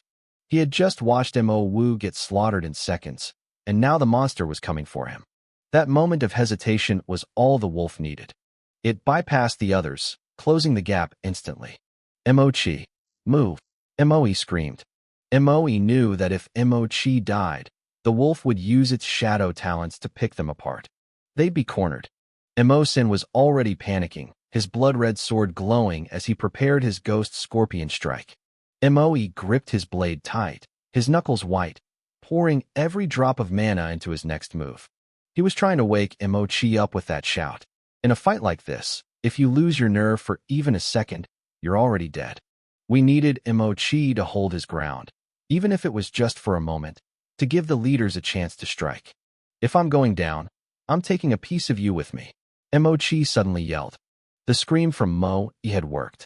Mo-chi's eyes snapped back to focus, filled with a suicidal rage. He didn't try to defend himself. Instead, he thrust his sword upward, aiming directly for the wound Moe had already carved into the wolf's back. He knew the beast's fur and mana would protect it elsewhere, but that open wound was a soft spot. It was a desperate, brave move. Even the shadow wolf seemed surprised by the kid's guts. But Mo-chi's strike wasn't the real threat. The real danger came from behind. Mo-san was diving in, aiming his sword straight for the wolf's heart. At the same time, Moe swung his heavy blade toward the beast's neck. The wolf realized its mistake. If it followed through and killed Mo-chi, it would be decapitated or have its heart pierced in return. Filthy human brats, the wolf cursed.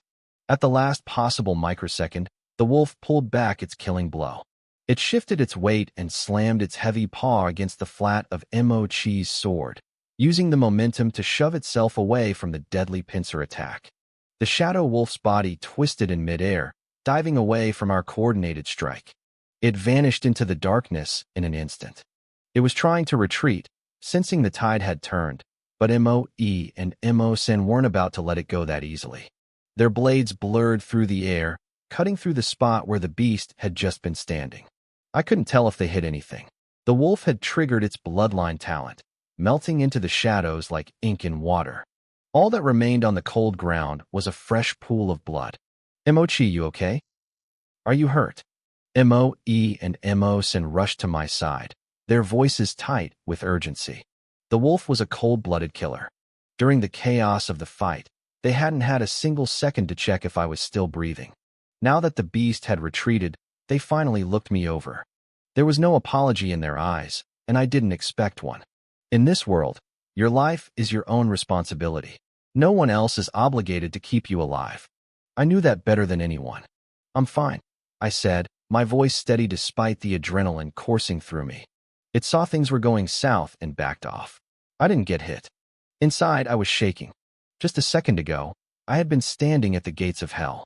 If I hadn't found that suicidal courage to strike back, I'd be a mangled corpse right now. Mo-E and Mo-Sen had saved me, but the wolf's decision to retreat was the only reason I was still drawing breath. I didn't offer them a thank you. We were only working together to increase our own odds of survival. Gratitude was a luxury we couldn't afford, and a verbal thanks was worth less than the dirt under our fingernails. They knew it, and I knew it. We huddled together in the center of the blood pit, back to back, eyes scanning the darkness. Our attacks didn't kill it, but we dealt a heavy blow. Mo-E whispered, his grip tightening on his blade. It's hiding in the shadows, but those wounds won't heal in there. It'll have to come out soon. When it does, we swarm it. Don't give it a single second to recover. Mo-E's plan was solid. He began pouring his mana outward, sending ripples against the stone walls to sniff out the beast's scent. Mo-San and I did the same. We couldn't afford a moment of relaxation. But catching a shadow wolf in its element was nearly impossible. As long as it stayed submerged in the gloom, our mana probes slid right past it. Down in the pit, the wolf was losing its nerve. It didn't want to fight us anymore. It wanted out. High above the pit, Licca was lounging with his legs crossed, watching our struggle like it was a cheap theater performance. The deaths of Mo-C and Mo-Wu hadn't moved him at all. Suddenly, a sharp gust of wind whistled through the air. A figure appeared beside Licca in a blur of speed. Behind them, the wailing nightmare arrived, leading a new group of human trainees to the edge of the crater. "Greetings, Lord Licca." "Greetings, Lord Lan Yi," the nightmare said, her voice dripping with subservience. The newcomer, Lan Yi, was a powerhouse from the demon camp. He looked almost human, dressed in ordinary clothes with his hands tucked behind his back, but his face was deathly cold. His ears were long and pointed, and his eyes glowed with a haunting dark green light. He was a high-level member of the subduing demon race. "It seems this shadow wolf is being disobedient," Lan Yi remarked. His senses were far sharper than ours. He could see exactly what the wolf was trying to do. Lan Yi let out a cold snort. Suddenly, an invisible wave of sound exploded from him. It rippled across the ground and plunged into the blood pit. The shadow wolf had been trying to scramble up the walls to escape, but it didn't realize there were even greater monsters waiting at the top. The sound wave slammed into the beast just as it emerged from the shadows. It let out a pained yelp and was sent flying backward, crashing back down into the center of the pit. The wolf scrambled to its feet, its eyes darting between us and the terrifying figures above. It realized the truth.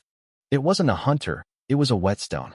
We were the blades, and the demons were using the wolf to sharpen us. If it didn't kill us, the masters above would kill it. Lan Yi didn't spare the beast another glance. He knew the wolf was now too terrified to try escaping again. Licca used his mana to guide the new trainees into their own pits, and the nightmare took her leave, leaving the two demon lords alone. "Licca, the survival rate of this batch seems high," Lan Yi noted, watching us. Two of them have already grasped sword intent. Are you getting soft, or is this group actually talented? Lika let out a bored sigh. He was famous for his cruelty. Usually, 9 out of 10 slaves died under his watch. Normally, by the time Lan Yi came for a handoff, there was only one survivor left. And that survivor usually faced a beast far weaker than a shadow wolf. I wanted to kill off 2 more, Lika complained, but that one, Emo-san, has incredible luck. He slips through death's fingers every time. Lan Yi shifted his gaze to Emo-san. Lika had spent 4 years trying to find creative ways to kill these kids for fun, and Emo-san had survived it all. It was a miracle. The rest of us had only survived because Emo-san drew most of Lika's twisted attention, acting as a lightning rod for his cruelty. But that pressure had turned Emo-san into something dangerous. It had forced him to grow, to evolve, and to master the sword intent he now used against the wolf. Down in the dirt, the end was coming. The wolf fell from the sky after being hit by Lan Yi's sound wave. We sensed it immediately. It tried to use its shadow talent to close the distance, desperate to dive into the shadows beneath our feet, where it would have the advantage again. Don't let it hide, Emo-e roared. He lunged forward, his demon blade flashing in a brilliant arc. The strike was perfect.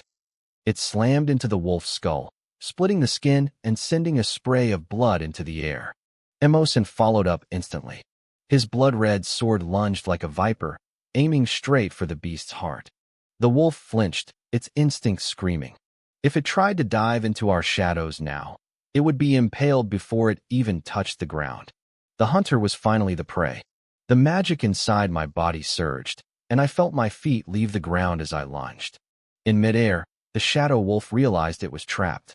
It tried to vanish, but escaping now was nearly impossible. Emo-chi had finally locked onto its position too, swinging his sword with a desperate hunger.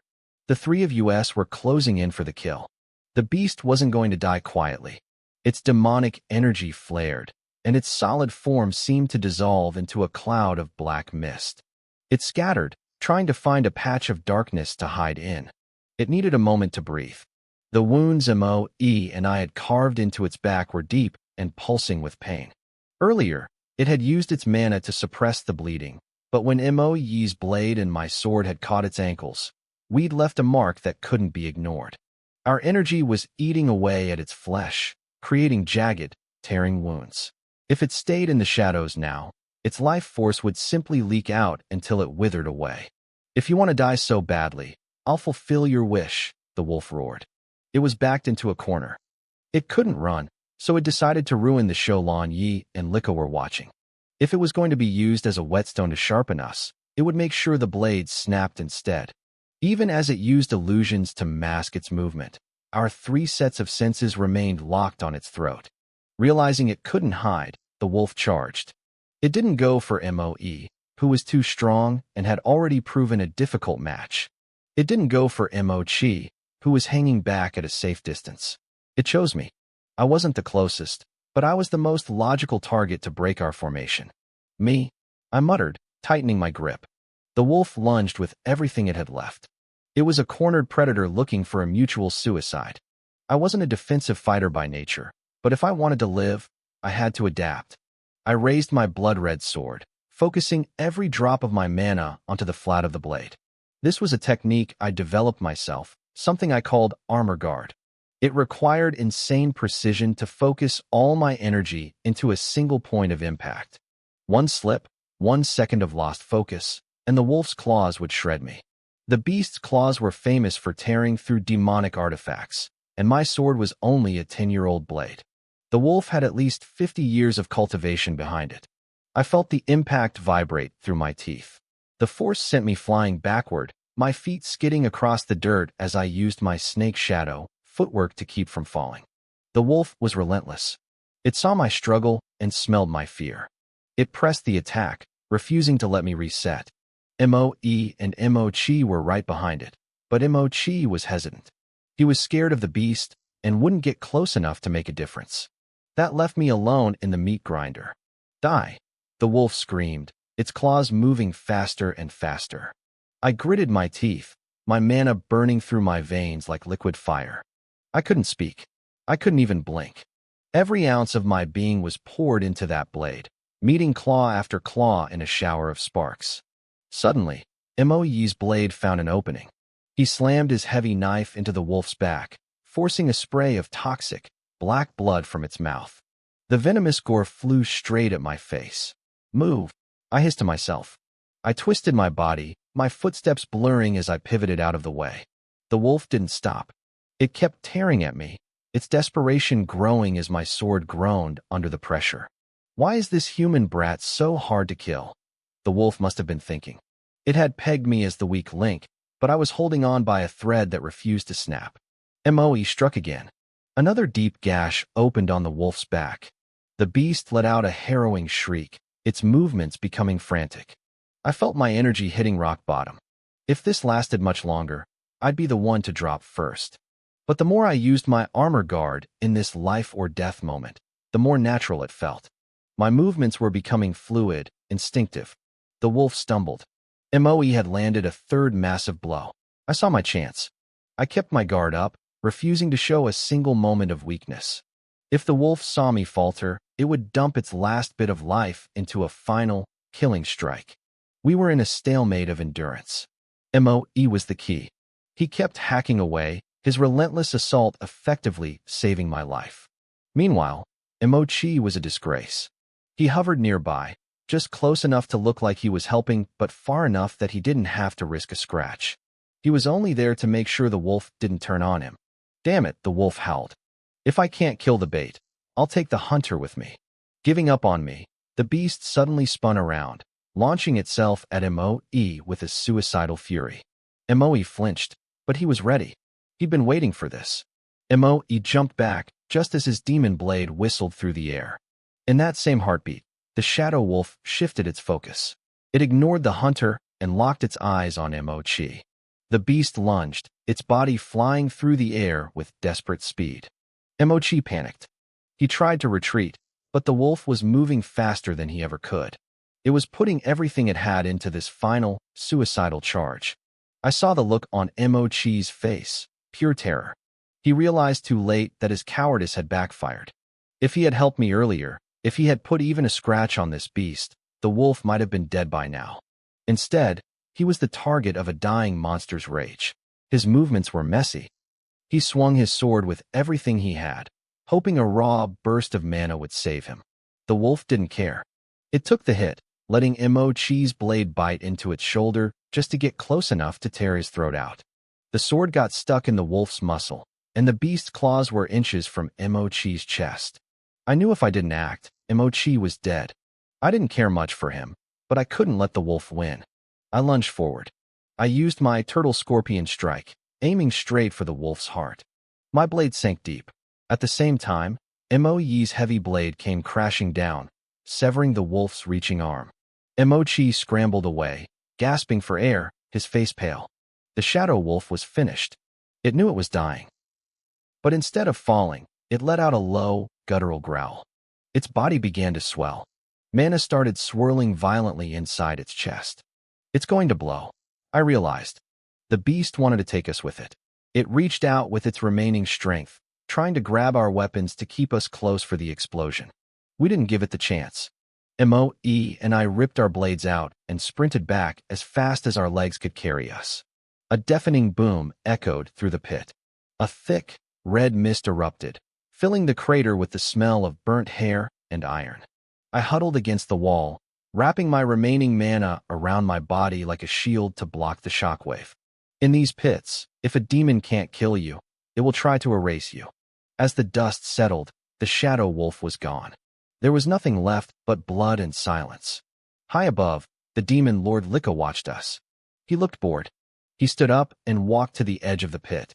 With a casual wave of his massive hand, he performed a technique that sucked the essence right out of the air. The blood mist, the lingering mana, and even the shattered souls of the dead children, Moc, Mo, and Mo were drawn into his palm. He even reclaimed the stray mana left behind by their weapons. Licca turned to a figure standing nearby. "Lanyi, the rest is yours. I'm going to rest." Without another word, he leaped away, vanishing into the darkness of the stronghold. A new voice echoed down into the pit. It was cold, but not as heavy as Lika's. "Come up," the voice commanded. We looked at each other, confused. We expected another monster, or perhaps a command to fight each other until only one remained. But the voice wasn't Lika's. Using our demon weapons as anchors, we climbed the jagged rock walls and pulled ourselves out of the pit. Standing there was Lan Yi. I recognized the name from the basic memories the nightmare had burned into my mind. We immediately dropped to one knee, bowing our heads. "Greetings, Lord Lan Yi," we said in unison. Lan Yi didn't look like a brute, but the aura radiating off him was terrifying. He was tall, looming over us like a silent mountain. He gestured for us to come closer. I felt a knot in my stomach, but I didn't dare disobey. Moe went first. Lan Yi placed a hand on his chest. I watched as a dark, oily mana seeped from Lan Yi's fingers, sinking straight into Moe's heart and soul. He was reinforcing the slave seals the nightmare had placed on us. The nightmare was strong, but he was just a scout. Lan Yi was a true power in this camp. By overriding the seal, he was officially claiming us. We weren't the nightmare's property anymore. We belonged to him. He did the same to Mo Chi, and then it was my turn. When his hand touched my chest, I felt a cold, invasive pressure snake around my heart. It felt like chains tightening. My life was no longer my own. "Follow me," Lan Yi said, turning toward the exit of the blood pits. "We are going to see Lord Tusi." We followed him like shadows. Even as we walked, I didn't stop moving my mana. I was exhausted. My fight with the wolf had left me running on empty, and maintaining my armor guard had drained my mental focus to the breaking point. My muscles ached, and my breath was shallow. I needed to recover, and I needed to do it fast. In this world, the moment you look weak is the moment you die. I couldn't have killed another shadow wolf if I tried. None of us could. As we walked, Moe, Mo Chi, and I were all secretly pushing our bodies to recover. Lan Yi saw everything. Nothing escaped his gaze. He let out a cold, mocking laugh, but he didn't stop us. Maybe he appreciated our will to survive. Or maybe he just knew it wouldn't matter. I could tell he was wondering if we would even live long enough to return. In this world, survival is a gamble, and the odds were never in our favor. It wasn't long before Lan Yi led us to Lord Tusi. I didn't dare look him in the face. I kept my head down, catching only a glimpse of his massive shins. The pressure was suffocating. Even from a distance, Tusi felt like a force of nature. His aura was so heavy it made my lungs ache. If Lika and Lan Yi were thousand-year demons, Tusi was on an entirely different level. I guessed he had at least 10,000 years of cultivation. After my fight with the wolf, I had a better grasp of power levels. Tusi wasn't just a demon, he was a god of slaughter. "Lord Tusi," Lan Yi bowed low. "These three are the candidates for Death's Claw." Tusi opened his eyes for a fraction of a second. He didn't speak. He just waved a massive hand, and 3 black tokens appeared in the air. Lan Yi caught them and signaled for us to follow. Tusi closed his eyes again, dismissing us like we were pebbles on the road. We followed Lan Yi toward the camp exit. I kept my eyes on the ground. So did Mo Chi. We didn't want to draw any unnecessary attention. Mo was different. He was glancing around, memorizing the layout of the camp. He was bold, but he was smart enough to use his peripheral vision. At the camp entrance, Lan Yi stopped and tossed the 3 tokens to us. I caught mine. It was cold and heavy, made of a strange black material. A snarling ghost face was carved into the front. On the back, 3 words were etched deep: "Soul Testing Order." I probed it with a bit of mana. It was empty. It was a vessel designed to store souls and small items. A demon artifact, but not a weapon. "You are going to Death's Claw for the death trial," Lan Yi said. His voice was flat. "A demon expert will meet you there. They will explain the rules." He didn't waste any more breath. He pulled out a scroll and threw it at Moe. Then, in the blink of an eye, Lan Yi vanished. There wasn't even a gust of wind. I looked up and saw him high above, huge wings unfurled against the dark sky. He was a winged demon. He streaked through the black clouds toward our destination. He wasn't going to protect us. If we couldn't make it to the trial site on our own, we weren't worth the effort of a flight. We were finally outside the camp. The air felt different. Without the crushing presence of the high-level demons, I could finally breathe. We immediately began absorbing the surrounding mana. We were all running on empty after the blood pits. We stood there for a moment, 3 children in a wasteland, looking at each other. No one spoke. The silence was thick with distrust. It's a half-day trek to the border, Moe said, unrolling the map. If we don't hit any trouble, we can make it by nightfall. He looked at us. Lanyi is probably watching from the shadows. We should move. Emochi nodded quickly. He looked ashamed. He knew he had been the weakest link in the pit, and he didn't have much of a voice here. He turned to me, waiting for my take. I looked at the map, then at the dark horizon. Lanyi didn't give us a time limit, I said. That's the real test. Emochi looked confused, but Moe's eyes sharpened. He knew exactly what I meant. The trial started the moment we walked out those gates. I continued. The road is going to be a death trap. Lanyi gave us one map and these tokens because he wants to see if we'll stick together or tear each other apart. I looked at Emochi. I hadn't forgotten how he'd hesitated while the wolf was trying to rip my throat out. He only cared about his own skin. I didn't trust him. Moe was a mystery too. He was deep, calculating, and far stronger than he let on. We were supposed to be a team, but in this world, a teammate is just a witness to your death. I gripped my token tight. The journey had begun, and I knew one thing for sure. I was the only one I could truly rely on. To Emochi, our survival was a numbers game, but he was clearly the weakest link. He wanted protection. He looked at Moe and then at me, hoping we'd act as his shield since we all served under Lanyi. He figured we wouldn't turn on him. We only have one map, Emochi stammered, his voice trembling. Lanyi gave us these tokens early because he trusts us. He wants us to stick together to reach the death clause safely. It was a desperate plea. He knew if he didn't speak up now, we would leave him behind. I kept my eyes fixed on the map, memorizing every contour, every path, and every landmark. I had no intention of traveling with either of them. Even if we took the same shortcut, I planned to treat them like strangers. I didn't know much about Moe's personality, but Emochi was an open book of cowardice. Are you just lacking confidence in yourself? Moe asked with a cold sneer. He saw right through Emochi. I did too. We both despised people who only looked out for their own skins while others bled. Emochi fumbled for words, his excuses becoming more strained and nonsensical by the second. Mo-san, what do you think of his suggestion? Moe turned to me.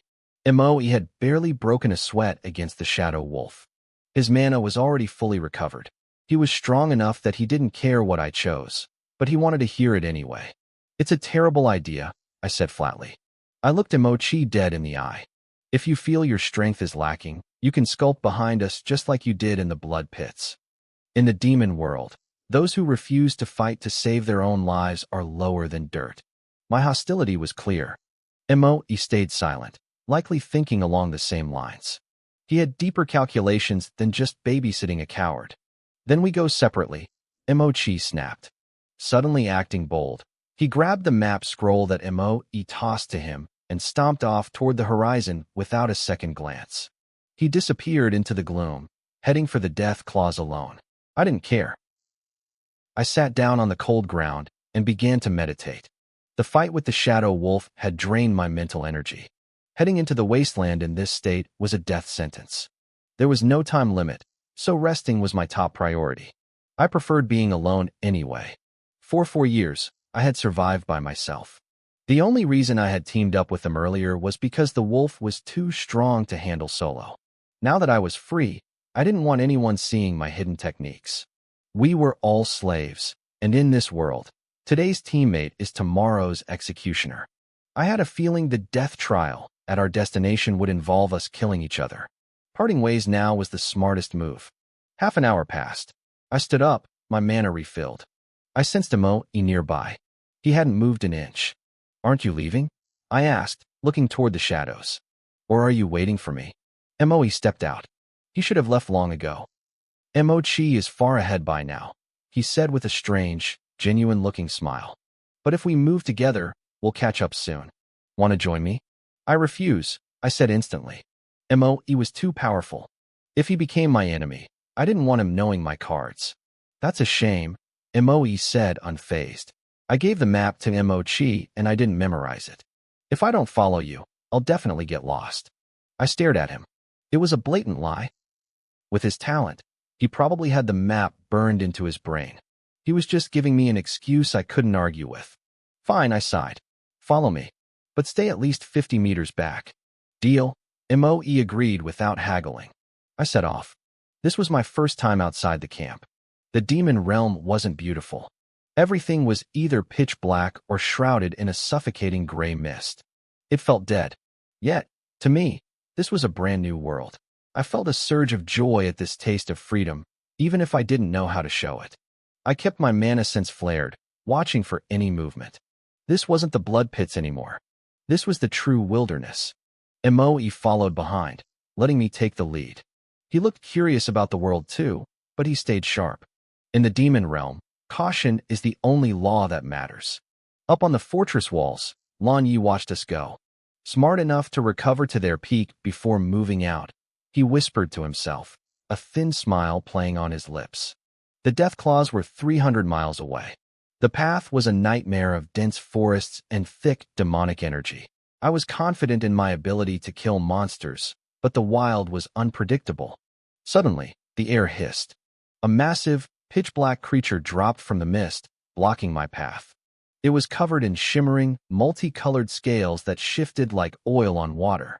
It opened its back plates, revealing iridescent wings that buzzed with a deafening hum. A 7-colored demon beetle. It lunged, its hooked claws swinging like jagged swords. It was incredibly fast. I didn't try to block it. I lunged to the side, using my snake shadow steps to blur out of the way. The beetle hissed, spinning its heavy body with terrifying agility, and charged at me again. The real trial had finally begun. This beetle was fast. We weren't in the blood pits anymore, so there were no walls to trap it, and its flight path was impossible to predict. It zipped through the air like a jagged rainbow blur. I didn't panic. I watched for a gap, channeled my energy, and let a streak of sword light fly. My blade cut straight toward the creature's open maw. A shrill, metallic scream echoed through the mist. The beetle's body shuddered violently. Realizing I wasn't an easy meal, the creature didn't stick around. It spun in midair and bolted. It moved so fast I couldn't even think about chasing it. I stood still, my eyes locked on the direction it disappeared, until I was absolutely sure it wasn't coming back. Only then did I let my guard drop, just a fraction, and continued toward the Deathclaws. The journey was a gauntlet. Winding demon snakes coiled around thorn-covered trees, their fangs dripping with venom as their tongues flicked the air. I sensed them early and took long detours to avoid a fight. Then there were the demon ants, each the size of a human palm, moving in massive, coordinated swarms. I watched from the shadows as they descended on a beast's carcass. In seconds, nothing was left but bleached white bones. If that swarm caught me, I'd be gone before I could scream. I pushed forward for hours, my muscles tense, not daring to rest. Behind me, Moe followed at a steady distance. He was facing just as much danger as I was. In this realm, we were prey to the monsters and demons, while only the common wild beasts feared us. Several monsters tried to ambush me, failed, and then immediately turned their hunger toward Moe. He didn't show any mercy. His blade was a blur of steel. By the time those monsters reached him, they were usually already wounded from trying to get to me, and he finished them off with brutal efficiency. I hadn't killed much on this stretch, but Moe's trail was littered with bodies. Mo-san, there's plenty of meat here. You want some? Moe's voice drifted across the 50-meter gap between us, carried by his mana. I turned around. He was holding a massive hunk of raw monster flesh, looking at me with a strange, casual grin. I hesitated. We were 50 meters apart, but I knew his eyes were sharp. Anything I tried, he would see. I couldn't shake him, and honestly, I wanted to see his techniques too. Walking in front meant I couldn't see what he was capable of, and in this world, ignorance is a death sentence. Let's walk together, I said. Moe's face lit up instantly. He jogged over, dangling the meat, and thrust it toward me. My soul eater ring is full. You keep it. I couldn't really say no to free resources. I took the meat and shoved it into my own storage ring. Moe was acting far too relaxed, almost sloppy, which put me on edge. I kept my eyes on the perimeter, refusing to trust him for a second. He on the other hand, seemed to treat me like a bodyguard. "Mo-san," he started to say. I snapped my head around and glared at him. The intensity in my eyes shut him up mid-sentence. He shrugged, giving up on the small talk for a while. He seemed obsessed with talking to me, but I wasn't interested. I had been raised by demons. I was cold, self-centered, and focused only on survival. Mo-chi, who had left earlier, was the same way. Mo-e was the outlier. His personality was annoying, but I figured it was just a quirk, so I didn't dwell on it. Suddenly, the grass near a small pond hissed. We both froze. A massive shape exploded from the brush, cutting off our path and blocking our retreat. It was a double-headed demon centipede. Its long, segmented body coiled around us like a living wall of scales and legs. Both heads lunged at once, their mandibles dripping with a corrosive green venom that could melt human flesh and ruin demon artifacts in seconds. We moved in sync, splitting up to take on one head each. "Cut!" Moe shouted. He was fast, maybe even faster than me. He dodged a spray of venom with a leap, landed squarely on the centipede's armored back, and brought his blade down. A flash of light erupted as he tore a massive gash in the creature's hide. It wasn't a killing blow, but it was devastating. I didn't stay idle. As I dodged the venom, I swung my sword at the creature's many legs. The underbelly was soft compared to the back plates. I sheared through dozens of legs in a single sweep, causing the massive body to tilt and lose its balance. I wanted to make sure it couldn't run. The centipede shrieked in agony. One head lunged at me, spraying a thick, toxic mist to blind me. If I breathed it in, my lungs would turn to mush. I surged my mana to create a barrier, ignoring the fog. I locked onto its position with my senses and drove my sword straight into its forehead. The skull was tough, but nothing compared to the shadow wolf I had fought before. My blade left a deep, bloody furrow. Before it could recover, I used a turtle rest strike. My mana vibrated through the steel, shattering the creature's brain from the inside. As the giant body went limp, I looked over at Moe. He was already done. He was sitting casually on the other's severed head, carving away. He wasn't just harvesting. He was systematically stripping the meat while the creature was still twitching. The 30-foot body was already half gone. He had finished his side much faster than I had. The centipede's final struggle must have been out of pure agony from being eaten alive. It was a cruel sight, but I felt nothing. In this world, there is no room for pity. I stepped forward and began stripping the best parts of the meat for myself. Moe walked over, offering me his pile of processed flesh again, claiming his storage was still full. I stared at him for a moment, then took it. I stashed the meat into my soul-slaying token. We didn't waste a second. We left the scene immediately, our breaths heavy but synchronized. Not long after we vanished into the shadows, swarms of small magic insects descended on the centipede's remains. The thick scent of blood acted like a beacon, drawing in other predators from the dark. Behind us, the forest erupted into a chaotic symphony of growls and snapping bone as beasts fought over the scraps. We knew the laws of the demon realm too well to stick around. Staying in one place meant death. 2 hours passed. Moe and I maintained a steady pace, supporting each other through the dense undergrowth. We encountered plenty of beasts along the way. Individually, they weren't as strong as the horrors in the blood pits, but out here, there were no constraints. The terrain was unpredictable. A few times, we were forced into grueling battles that tested our limits. Luckily, we were quick learners. We adapted to the forest's rhythm, turning the environment to our advantage. Then we ran into something truly annoying. It was a smiling-face octopus. The creature was only the size of a palm, huddled on a branch like a discarded knot of wood. At first glance, its skin looked like a serene, human smile. But when it opened its mouth, that smile twisted into a nightmare of rows of needle teeth. It was incredibly fast. It blurred through the trees, leaping from shadow to shadow. Suddenly, it lunged. It aimed straight for my throat, its small body carrying the force of a cannonball. "Armor," I hissed. I raised my blood-red demon sword, blocking the impact. The creature hit the steel and bounced back, gliding through the air with strange, fleshy flaps. It landed effortlessly on another tree. I looked up and realized the forest was crawling with them. Dozens of glowing, smiling faces stared down at us. They began to rain down, launching themselves at me in a coordinated strike. I glanced at Moe. His side was unnervingly quiet. Around his feet, the ground was littered with octopus corpses. Not a single one had survived his blade. His saber technique was oppressive and brutal. The creatures realized he was a monster they couldn't touch, so they shifted all their aggression toward me. I didn't panic. As the octopuses swarmed, I thrust my sword out with precision. I blocked with my mana armor, then countered with the turtle scorpion strike. One by one, I cut them down. My movements felt fluid. The life and death struggle against the shadow wolf had pushed my sword skills to a new level. I felt my cultivation peaking, nearing a breakthrough. I kept my power suppressed, though. I didn't want to show Moe everything I was capable of.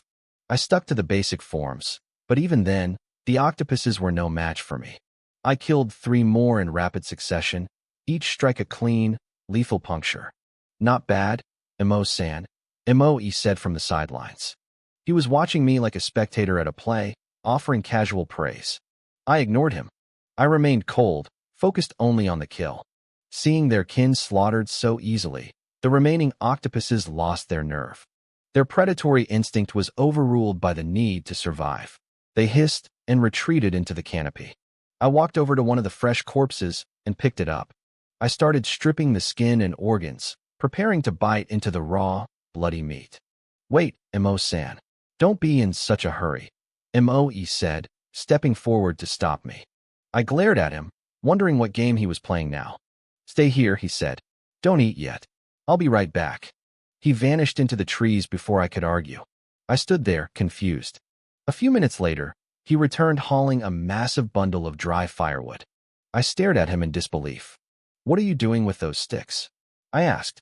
Since I was a child, I had only known blood soup and raw flesh. That was the way of the demons. Nobody had ever taught me about fire or cooking. To me, his actions were completely nonsensical. Here, give me the meat, Moe said. He piled the wood together and drew his saber. He struck the dry wood with the flat of his blade, using the friction and his mana to generate intense heat. A small flame flickered, then grew into a crackling campfire. I froze. It was the first time in my life I had ever felt warmth like that. Moe noticed my stunned expression. He walked over, skewered a piece of octopus meat on a branch, and handed it back to me. Watch me, he said. We're going to roast it. He took out more meat from his storage token and held it over the flames. Then, he sat down cross-legged on the ground. I felt a surge of anxiety. Sitting down in the middle of a monster-infested forest was suicide. The light and the smell would surely draw every predator for miles. But as the meat began to sizzle, a scent I had never experienced before filled the air. It was rich, smoky, and incredibly inviting. Curiosity won out. I followed his lead, though I refused to sit. I stood guard, holding my skewer over the fire while scanning the darkness. Sit down, Moe-san, Moe said gently. The fire keeps the wild beasts away. Most creatures are terrified of flames. They won't come near. I hesitated, but eventually I sat. I kept looking over my shoulder. Fire as a deterrent wasn't in any of the lessons the demons taught us. While waiting for Moe to return earlier, I had sensed several powerful presences lurking nearby, drawn by the blood. If Moe hadn't come back when he did, I would have been in another fight. But strangely, the beast stayed back, watching from the edge of the light. How do you know all this? I asked. It was the first time I had ever initiated a conversation with him. We grew up together. Did you find a secret manual in the pits? Moe shifted closer, though he respected my personal space. My mother told me, he said softly. These are just survival tricks from the human world. Want me to teach you? He started talking, and for the first time, the wall between us seemed to crack. He told me everything. He spoke about the nightmare's courtyard and a time he had been allowed to see his mother. It was a brief meeting, but she had taught him these skills. That encounter was why he worked so hard, why he pushed his cultivation so relentlessly. I listened in silence. To a demon-raised orphan, the concept of a mother was alien. I felt nothing for the word, but I memorized his story like it was vital intelligence. I realized that his strength didn't come from cruelty, but from a memory I couldn't understand. We talked for a long time until the meat turned a perfect golden brown. It's ready, Moe said. Eat. Mo was so lost in his memories that he didn't even notice the meat starting to char. He pulled it back just in time, his hands moving with practiced ease. I followed his lead and took my portion off the fire. I watched him use his mana to dissipate the intense heat from the meat before he started wolfing it down like a starving animal. I stared at him in disbelief. I couldn't believe this was truly his first time cooking over a campfire. But I didn't dwell on the details for long. I copied his technique, cooling the meat with my own mana, and took a massive bite. It was incredible. The juices burst in my mouth, and the flavor was 1,000 times better than raw flesh. The sudden rush of taste was overwhelming. I was instantly hooked on the flavor of cooked meat. Mo had prepared plenty of extra portions. As I finished the first piece, he quickly handed me another golden brown slice. I hesitated for a second, my eyes darting to his. Even though we had shared a moment of honesty, trust in this world was a fragile thing. I wondered if he had poisoned it. Mo didn't get angry. He just smiled, picked up a piece himself, and started chewing. That was all the proof I needed. I stopped overthinking and joined him, and we both ate until we couldn't take another bite. We rested there for a while, stomachs full and spirits temporarily lifted, before we finally stood up and continued our trek toward the death claws. As we moved through the dense forest, the tension between us had vanished. Mo talked a lot more now. He didn't care about the timing or the setting. He just spoke. I wasn't much of a talker, but I listened in silence. Most wild beasts gave us a wide berth, sensing our strength. Only the truly ferocious beasts or demonic beasts dared to cross our path. Even then, as long as they weren't full-fledged monsters, they stood no chance. With the two of us working together, any beast that tried its luck ended up dead. Suddenly, the air shifted. A sharp wind whipped through the trees. I felt the mana in the atmosphere behaving strangely, swirling and rushing toward a single point ahead of us. Mo and I both sensed it instantly. This usually meant one of two things: a demonic beast was evolving into a monster, or a natural demonic treasure was about to surface. Either way, it meant danger. Whether it was a treasure or an evolution, other beasts would be swarming the area to snatch the opportunity. "Let's go check it out," Mo said, his curiosity getting the better of him. It was a slight detour from our path to the death claws, but not by much. I hesitated. In the demon realm, powerful monsters were everywhere. If we stumbled into something we couldn't handle, we were dead. Still, this entire region belonged to the demon camp. The higher-ups usually cleared out the truly powerful threats and claimed the best treasures for themselves. If there was a chance for a scrap of luck, it might be worth the risk. Before I could make up my mind, the sound of a brutal struggle echoed through the trees. It was close. We could be there in seconds. "Come on, let's just see," Mo said. He didn't wait for my answer. He grabbed my arm and pulled me toward the source of the mana surge. His recklessness bothered me, but I didn't fight him. Blue Leaf hadn't given us a strict deadline to reach the death claws anyway. A small detour wouldn't hurt. We reached a clearing and froze. A massive python, its scales a deep, oily green, was coiled in the center of the open space. The surrounding trees had been flattened by its sheer weight. No other beasts were in sight. They were likely terrified by the creature's overwhelming pressure. But the python wasn't alone. It was fighting. We saw flashes of movement, blurred shadows dancing across the snake's massive body and darting through the trees. The speed was incredible. I couldn't even track the attacker with my eyes. We prepared to use our mana to sense what was happening, but before we could, a crushing force descended upon us. Our hiding spot was blown. Someone had found us instantly. The sheer pressure made my heart skip a beat. This person was on an entirely different level. "Are you two brats heading to the death claws?" a voice asked. Based on our clothes and our location, the stranger had seen right through us. Before we could even get a look at him, the battle with the python ended. In less than 10 breaths, the massive snake was covered in deep gashes. Its head was severed, and its heart had been ripped out. It happened in a literal heartbeat. The figure appeared behind us. "So strong," Mo whispered, cold sweat dripping down his face. I swallowed hard, my throat dry. That python was easily as strong as the shadow wolf we had fought, yet this man had slaughtered it like it was nothing. We turned around and finally saw him.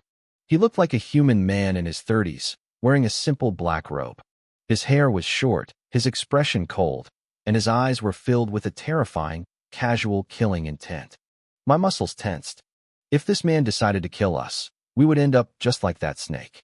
He was playing with a small dagger in his hand, the same weapon that had just dismantled a giant python in seconds. I tried to sense his cultivation level, but it was like staring into a bottomless abyss. He was far beyond our league. Lord. Yes. Moe stammered, forced to find his voice. We are indeed heading to the death claws. Do you have instructions for us? The man smiled playfully, as if he were considering something. Lord, I added quickly, trying to find an exit strategy. We just noticed the mana fluctuation and came to investigate. If there's nothing else, we'll be on our way. The man's gaze locked onto us, and for a moment, I couldn't even move. Then, he reached into his robe and pulled out 2 dark fruits. He tossed them at us. We caught them instinctively, looking at each other in total confusion. Why was he giving us anything? Lord, what is the meaning of this? Moe started to ask, but the man was already gone. He vanished as quickly as he had appeared, and even the massive carcass of the python was gone with him. Survive the death claws. His voice echoed in our ears from the empty air. If you do, perhaps we'll meet again. We stood there in the silence, unable to wrap our heads around what had just happened. But as I looked down at the fruit in my hand, I recognized it. It was a demon fruit. They were rare and packed with pure mana. If we refined them, our cultivation would jump significantly with 0 side effects. There was no reason for that man to trick us. Our lives were already in his hands. He could have ended us with a flick of his wrist. I examined the demon fruit closely. It was perfect, glowing with a faint, dark energy. Moe and I looked at each other, stunned by this sudden stroke of luck. We couldn't let an opportunity like this slip away.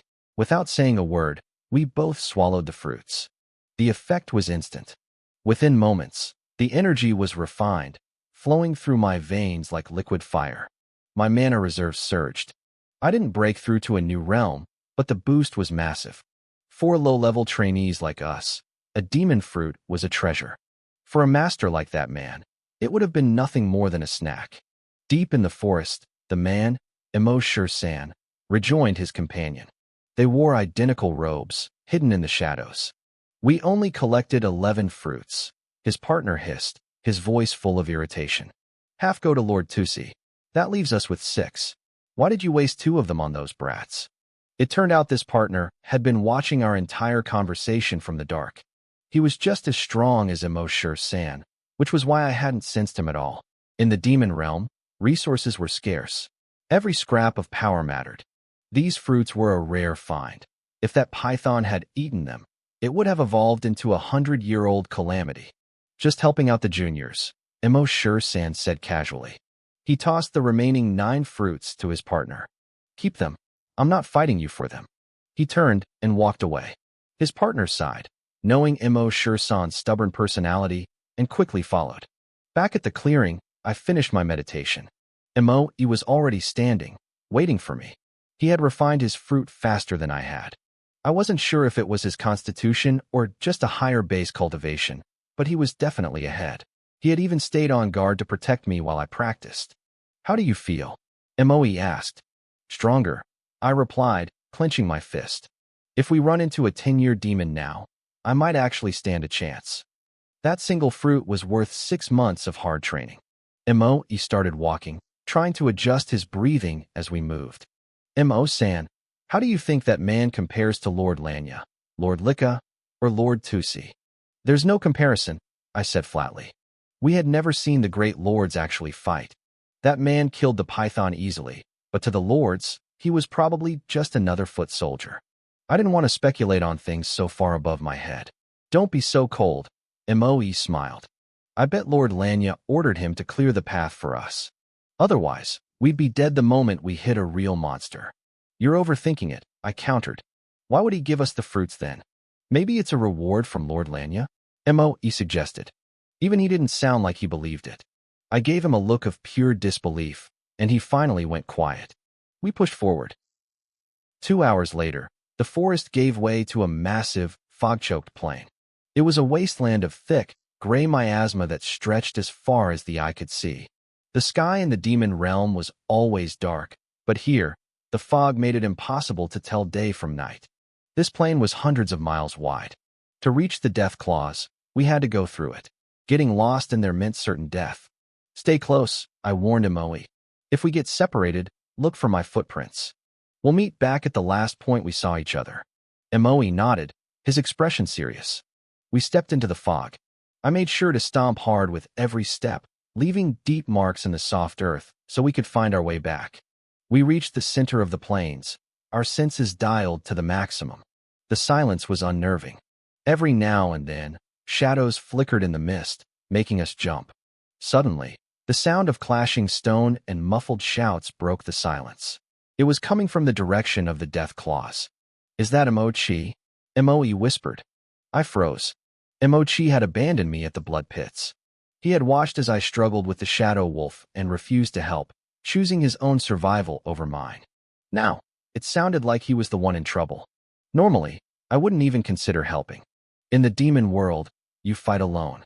Emochi had made his choice to leave us behind, and he didn't deserve a second chance. But Emoe looked at me, his eyes searching. He had been raised with different ideas, things his mother had taught him that didn't fit the brutal logic of this world. Emo-san, should we check it out?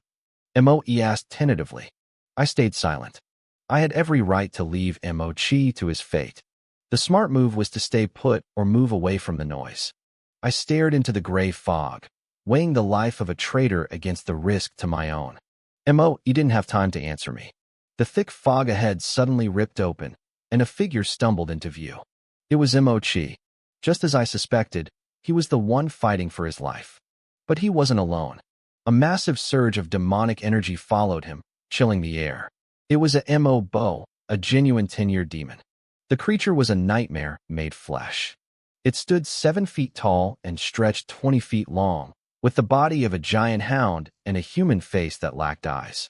Instead, its eyeballs were embedded along its spine, twitching under the mist. It had 4 heavy hooves and a pair of wings that spanned over 30 feet. As it flapped those wings, the wind blew the fog away. Emoe and I were left completely exposed. Emochi wasn't trying to lead the monster to us. He was just running blindly back toward the entrance to avoid getting lost. But his cowardice had brought the threat to our doorstep. We can kill it, I said. My voice was flat, devoid of emotion. I wasn't doing this to save Emochi. I was doing it because this Emo-bo was weak. Compared to the shadow wolf we had faced before, its aura was thin.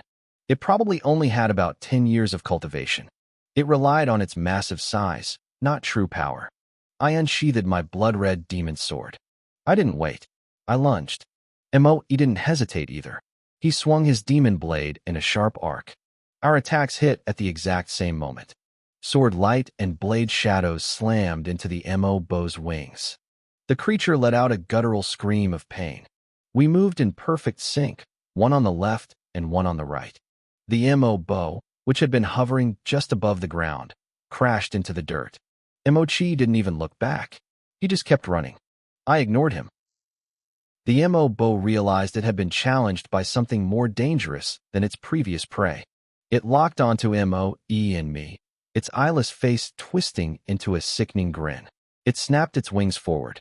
Dozens of feathers shot out like a rain of arrows. They moved fast, whistling through the air. I immediately summoned my jade armor and raised my sword to parry. The impact was heavy. If I hadn't used the armor, the sheer force would have drained the demonic essence from my sword. Mo-e was a blur of motion, using his superior footwork to weave through the rain, slicing arrows in half as he closed the distance. The Emo-bo lunged, trying to use its 100-pound frame to crush us. I rolled to the side, narrowly avoiding the impact. Emoe stood his ground, gripping his blade with both hands. He waited for the perfect moment and sliced upward, cutting a deep gash between the demon's hooves. Blood sprayed across the grass. The demon roared, the force of its weight pushing Emoe back. That was my opening. I performed a low slide, disappearing directly under the beast's massive belly. I thrust my sword upward with a specialized stinging strike. The blade sank deep into its soft gut. The Emo-bo shrieked, thrashing wildly. I scrambled out from under it before it could flatten me. Emoe was already back in the air, his blade aiming straight for the creature's face. We were relentless. Every time it tried to flap its wings to escape, Moe would slash at the base of its left wing, cutting through muscle until the bone was visible. The demon was covered in blood. It was humiliated. It had looked down on us as human brats, and now it was dying. Human whelps. I'll kill you both, it screamed. It tried to stomp me, but my movements were too unpredictable. I stayed low, dancing around its legs while Moe pressured it from the front. We were a two-man meat grinder. Every time it showed a weakness, one of us was there to draw blood. End it quickly, Moe shouted, his voice urgent. Don't give it a chance to self-destruct. He was right. We had seen this before. When a demon knows it's going to die, it will often detonate its own core to take its enemies with it. I was still positioned under its belly, the most dangerous spot to be if it decided to blow. I know, I replied coldly. I wasn't being arrogant. Avoiding a final suicide attack was basic survival. I gripped my blood-red sword tighter, focusing my energy for one last, decisive strike. The Mo bow was failing, and I wasn't going to let it take me down with it. The Mo bow knew it couldn't shake me off. It was desperate. Instead of focusing on me, it lunged toward Moe with everything it had. Its massive, hardened feet swung out like battering rams, aiming to impale him. The beast was only a few steps away, but its acceleration was terrifying. Dark mana exploded from its body, most of it concentrated on protecting its soft belly, because it knew I was still the biggest threat lurking beneath. Iron Peak Jade, Moe roared. He wasn't foolish enough to meet those talons head-on. His mana surged into his blade, creating a swirling vortex of energy that looked like a localized windstorm. It was a purely defensive posture, reinforcing his weapon to the limit. When the Mo bow's feet slammed into him, the impact was deafening. Moe was sent flying backward, his body disappearing into the thick, swirling mist of the battlefield. The raw power of that strike was staggering. With Moe gone, the Mo bow turned its attention back to its wounds. It shifted its mana to suppress the bleeding and began to lower its massive body, trying to crush me into the dirt. I didn't stay to be flattened. I lunged outward, and in one fluid motion, I vaulted onto the creature's back. I found myself staring directly into a pair of eyes growing out of its spine. It was a grotesque, eerie sight. The beast started to rise, preparing to shake me off, but it made a fatal mistake. Without hands to grab me, those eyes on its back were its most vulnerable point. Fisher strike, I hissed. I channeled every ounce of mana into my blood-red sword. This was one of the secret techniques I had mastered. The blade glowed with a violent light, the energy vibrating so hard it felt like it would shatter. I didn't need to touch the eyes directly. The sheer force of the mana wave would be enough. I swung. The sword light flashed like a passing gale, and in an instant, the Mo bow was blinded. The creature went berserk. Having lost its sight, it relied on mana perception to find me, throwing its entire weight into a massive roll. If I got pinned under that mountain of flesh, I was dead. The weight alone would crush my bones to powder. Moe was still nowhere to be seen. Without his pressure, I was facing a wounded but frantic demon alone. As it rolled toward me, its mana flared, creating a heavy pressure that felt like a 100-pound boulder was strapped to my back. I could barely move. I considered activating my spirit armor, but there was no time. I gripped my sword, preparing to plunge it into the earth to anchor myself against the coming impact. I didn't know if I'd survive. The air was being squeezed out of my lungs. Suddenly, a streak of cold light cut through the mist. From hundreds of meters away, a heavy blade whistled through the air with impossible precision. It buried itself deep into the Mo bow's neck. Blood sprayed like a fountain. The beast's aura withered instantly. I looked up. It was Moe's blade. Even from that distance, through the thick haze, he had hit the mark. I was amazed by his eyesight and sheer nerve. He had timed it perfectly. Waiting for the moment, the Mo bow poured all its mana into crushing me, leaving its own defenses at their weakest. The momentum shifted. The pressure holding me down vanished as the demon's mana flickered. It wasn't dead yet. Its tenacity was disgusting, but it was finished. I leaped onto its neck and drove my blood-red sword into the wound Mo had opened. The Mo bow gave one final, weak twitch and went still. Even in death, its bleeding, sightless eyes seemed to glare at me with pure hatred. Moe emerged from the mist a few moments later. While he approached, I sliced open the demon's skull. Nestled inside was a small, fingernail-sized crystal, a mana core. Only a true demon could condense one of these. It was the source of their power, and for us, it was a priceless treasure. We should refine it together, Moe suggested as he reached me. It was a fair proposal. We had killed it together, and keeping it for oneself would only breed resentment. Refining it on the spot was the safest bet. I nodded in agreement. We cleaned the site and sat cross-legged next to the carcass. We thrust our weapons into the Mo bow's remains, letting the blades drink the lingering blood and mana. A 10-year-old demon was a rare feast for our cursed tools. As we began the refinement, I couldn't help but think of Mo. He had abandoned us the moment things got dangerous. Mo didn't say a word about him, but I could see the coldness in his eyes. Whatever bond they had as brothers was dead. We closed our eyes and sent our mana into the core. The Mo bow's lingering will tried to resist, snapping at us like a dying animal, but without a body to support it, it was quickly overwhelmed. We ground down its consciousness until only pure energy remained. Start now, Moe whispered. The core split, dissolving into two streams of liquid light that flowed into our bodies. It felt like drinking liquid fire. After what felt like hours, I opened my eyes. Moe was already standing, guarding me while I finished. His refinement speed was incredible, always one step ahead of me. My magic sword hummed after drinking the Mo bow's blood and mana. I could feel its power growing, but there was a new weight to it. The weapon felt heavy, almost sluggish. It seemed the Mo bow's brute strength had seeped into the blade, leaving behind a lingering, stubborn will. I immediately closed my eyes and poured my own mana into the steel.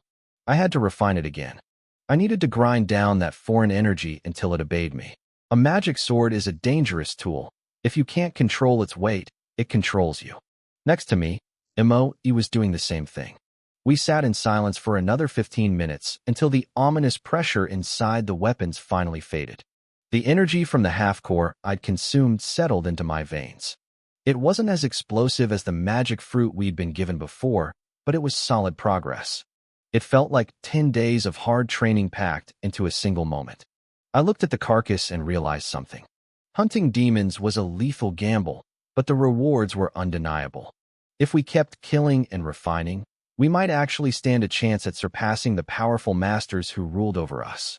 The power in these cores, it's incredible, Moe said, his voice filled with awe. He mentioned the high-ranking demon who had given us the fruits earlier, a creature known as Mo San. Maybe, I replied shortly. I didn't want to get distracted by dreams of power. I just wanted to survive. Moe was used to my coldness by now. He didn't take offense. We stood up and continued our trek toward the death claws. The sky in the demon realm remained a suffocating, muddy gray. Eventually, the thick miasma began to thin. We had finally crossed the miasma plains. The ground beneath us changed. It became damp and soft, covered in lush, overgrown magic grass. The air was heavy with moisture, and the sound of buzzing filled our ears. Magic insects were everywhere. This was the edge of the Deathclaw's territory. As we walked, I saw what true survival of the fittest looked like.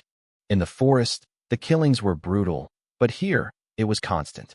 Tiny insects, no thicker than a strand of hair, tore into each other from the moment they were born. The winners ate the losers. The losers became fertilizer for the grass. We passed mounds that looked like gray rocks, but when I looked closer, I realized they were piles of insect corpses fused together. If you stepped on one, your foot would sink inches deep into the rot. We moved carefully, using our mana to scout every step to avoid being swarmed. The further we went, the wetter the ground became. Foul-smelling puddles appeared, filled with toxic water and bloated frogs. Everything here was contaminated. Finally, the mountains ended, and the landscape opened up into a vast, endless swamp. "This is it," I whispered, checking the mental map from the scrolls. The death claws. The atmosphere shifted instantly. Outside the swamp, there was a sense of wild life, however cruel. Here, there was only a terrifying, heavy silence. The water in the swamp was eerily clear, yet I couldn't tell how deep it went. The grass grew in strange, isolated clumps, and even the insects seemed to avoid the open water. It felt dead. Deathclaws. Is the name just for show? Moe muttered. He flicked a handful of magic insects into the water to see what would happen. The insects scrambled frantically, trying to fly away as if the water itself was a predator. Some were too greedy, though. They stayed to suck the mana from the surface. Just as Moe started to relax, thinking the area was overhyped, a powerful aura exploded from the depths. Watch out, I barked, drawing my sword. Moe gripped his blade, eyes darting around. We scanned the horizon, but saw nothing. Then, the insects Moe had thrown in came screaming back toward us, fleeing in terror. The surface of the water began to ripple. The ground beneath our feet vibrated with a rhythmic, heavy thud. Something massive was rising. We scrambled back several paces, hearts hammering against our ribs. A figure burst through the water, towering over us. My blood ran cold. The sheer pressure coming off this creature made my lungs seize. Split up, Moe yelled. Maybe one of us can make it. He tried to bolt, but he didn't even get a second step. An invisible force slammed down on us. My legs felt like they were fused to the earth. I couldn't move a single muscle. I can't move. Moe hissed, struggling against the air itself. I stopped fighting and looked up. The creature was a human-faced shadow. It had a massive, gray body with pale white stripes, but its face was hauntingly human. Except for the rows of jagged, needle-like teeth, it looked like a person. It stood over 10 feet tall, and that was just the half of it above the water. This is my near-god curse, the creature said, its voice smooth and mocking. If your mana is weaker than mine, you can't break it. You're stuck. This thing was ancient. I could feel it. Its cultivation had to be at least 100 years old. We were like ants compared to it. But then, it said the words, near-god curse. My fear vanished instantly. Moe relaxed too. That curse was a specific technique used by the demon race, not wild monsters. This creature might look like a demon beast, but it was one of us. Many high-level demons evolved from beasts. The creature noticed the change in our expressions. Its eyes narrowed in confusion. You're not afraid anymore? Moe actually smiled. The master is stationed here to guide us. We should be thanking you, not fearing you. We knew the plan. Lani had told us someone would meet us at the Death Claws. This terrifying shadow was our contact. Since we couldn't bow while frozen by his curse, we just stood there, waiting for the path to open. The creature didn't seem angry. If anything, Moe's boldness pleased him. It fit the brutal appetite of the demon race. Interesting, the human-faced shadow mused, his voice vibrating through the water. So you used my near-god curse to confirm my identity. You realized I wasn't a mindless beast, but a guide. Clever. He watched us closely. I could feel his gaze scanning every inch of our bodies, searching for a crack in our resolve. Moe didn't flinch. Even facing a monster of this scale for the first time, he stayed steady. I didn't speak, but I shifted my gaze to meet the creature's eyes. My fear was gone, replaced by a cold focus. The shadow noticed. He saw that neither of us had been broken by the pressure. We were smart, and we were synchronized. It was clear why we had been sent together. Yes, master. Moe replied quickly. I nodded in agreement. The small talk ended there. The shadow had used his curse to stop us from running, but now that he knew we were the right ones, he was done playing games. The air grew lighter as he withdrew his power. My muscles finally relaxed. Show me your soul-eating tokens, he commanded. We didn't hesitate. We handed over the dark medallions. With a flick of his mana, the shadow swept them up, inspected them, and tossed them back. Listen well, he said, his expression turning deadly serious. The moment you set foot inside the Death Claws, the death trial officially begins. Do you understand? Yes, master, we shouted in unison. The real life and death struggle was starting now. The shadow began explaining the rules. There was really only one: survive. You stay in the Death Claws until you earn the right to leave. Leaving is simple, yet difficult, he explained. Your soul-eating tokens must collect 10 souls. Kill 10 people and harvest them. Or, if you prefer, kill the demons within these woods. 10 10-year demons equal 1 human soul. If you're strong enough to slay a 100-year demon, you can leave immediately. He spoke with the boredom of someone who had repeated these words 1,000 times. He was a guardian, a powerful sentry stationed here to keep the lesser monsters out and the trainees in. Even the mana bugs feared him. The death trial was a slaughterhouse designed by the demon race to forge the strong. Every child who reached 10 years old was sent here. Our village's blood pits were just the warm-up, a way to filter out the trash before they reached the real test. If a village leader sent weaklings who died instantly, they'd be mocked, or worse, punished by the demon lord himself. Survival was the only currency. You could use traps, poison, or betrayal. Anything was allowed inside the boundaries. But the moment you stepped out, you had to have your 10 souls ready. If you didn't, the guardians would kill you on the spot. I understand, I said. The word kill sounded so casual coming from him. Good, the shadow said, looking at Moe. You go first. Enter the death clause now. Then he looked at me. You will wait. You enter in 1 hour. He was splitting us up. Moe and I locked eyes for a split second. We didn't need words. Moe turned and stepped onto the water's surface. He used his mana to stay afloat, moving with such precision that he barely left a ripple. One more thing, the shadow called out as Moe walked away. In the death trial, there are no allies. You can kill someone from your own village and take their soul. No one will care. Moe paused for a heartbeat, then kept going. He vanished into the thick, toxic mist. Once he was gone, the shadow turned back to me. Actually, make it an hour. Don't follow him yet. He wanted to break our bond. He knew that if we worked together, we might cheat the meat grinder he presided over. He wanted us to doubt each other. He wanted us to become predators. With a splash, the shadow sank back into the dark water and disappeared. I was left alone at the edge of the swamp. I didn't try to sneak in early. The soul-eating token in my hand was likely tracked. He'd know the second I moved. I looked down at the medallion and felt a pang of regret. If I had known how to use this thing earlier, I could have harvested the soul of that Mobo beast we killed on the way here. That would have been 1/10 of my goal already. But Lanyi hadn't taught us. He probably didn't think we'd survive long enough to need it. I stared into the death claws. The mist swirled like ghosts, and the jagged trees looked like reaching fingers. It was a world of rot and shadows, waiting to swallow me whole. 1 hour passed.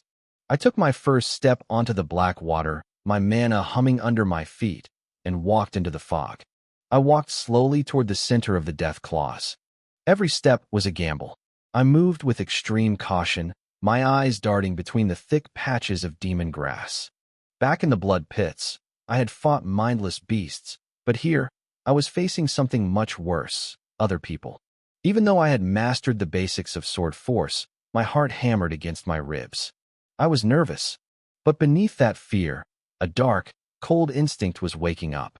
It was the bloodlust the demons had spent years breeding into us. I wanted to see blood. I wanted to survive. I stayed on the outskirts of the swamp, afraid to go deeper. Strong demons like the shadow guarded the perimeter, so I knew the truly ancient monsters wouldn't dare hunt here. The deeper I went, the higher the chance of encountering a century-old demon that could erase me in a heartbeat. The silence was the worst part. It was unnatural. Every rustle of the wind made the hair on my neck stand up. I used my mana to probe the nearby grass, ensuring no one was hiding in the muck. I couldn't afford a single mistake. I had just finished scouting a 10-mile radius and was preparing to move further in when the smell hit me. It was thick and metallic. Blood. My senses, sharpened by the brutal training, locked onto the source immediately. I followed the scent downwind. A few hundred meters away, I saw a figure. He wore a pale blue robe and looked no older than me. His face was cold, devoid of any emotion. At his feet lay a fresh corpse. The body hadn't started to rot yet. The blood was still warm, seeping into the black water of the swamp. There had been no sound of a struggle. This kid was an assassin. He had killed his target with a single, silent strike. I watched as he pulled out a soul-eating token. He chanted a quick demonic spell, and I saw a faint shimmer as the dead boy's soul was sucked into the medallion. He was fast. He grabbed the dead boy's token and reached for his weapon. Then, his eyes snapped toward me. Our gazes locked for a fraction of a second. I didn't hesitate. I turned and bolted, trying to lose him in the tall grass. But a whistling sound tore through the air behind me. He had thrown the dead boy's sword like a spear. It blurred across the swamp, closing the distance in an instant.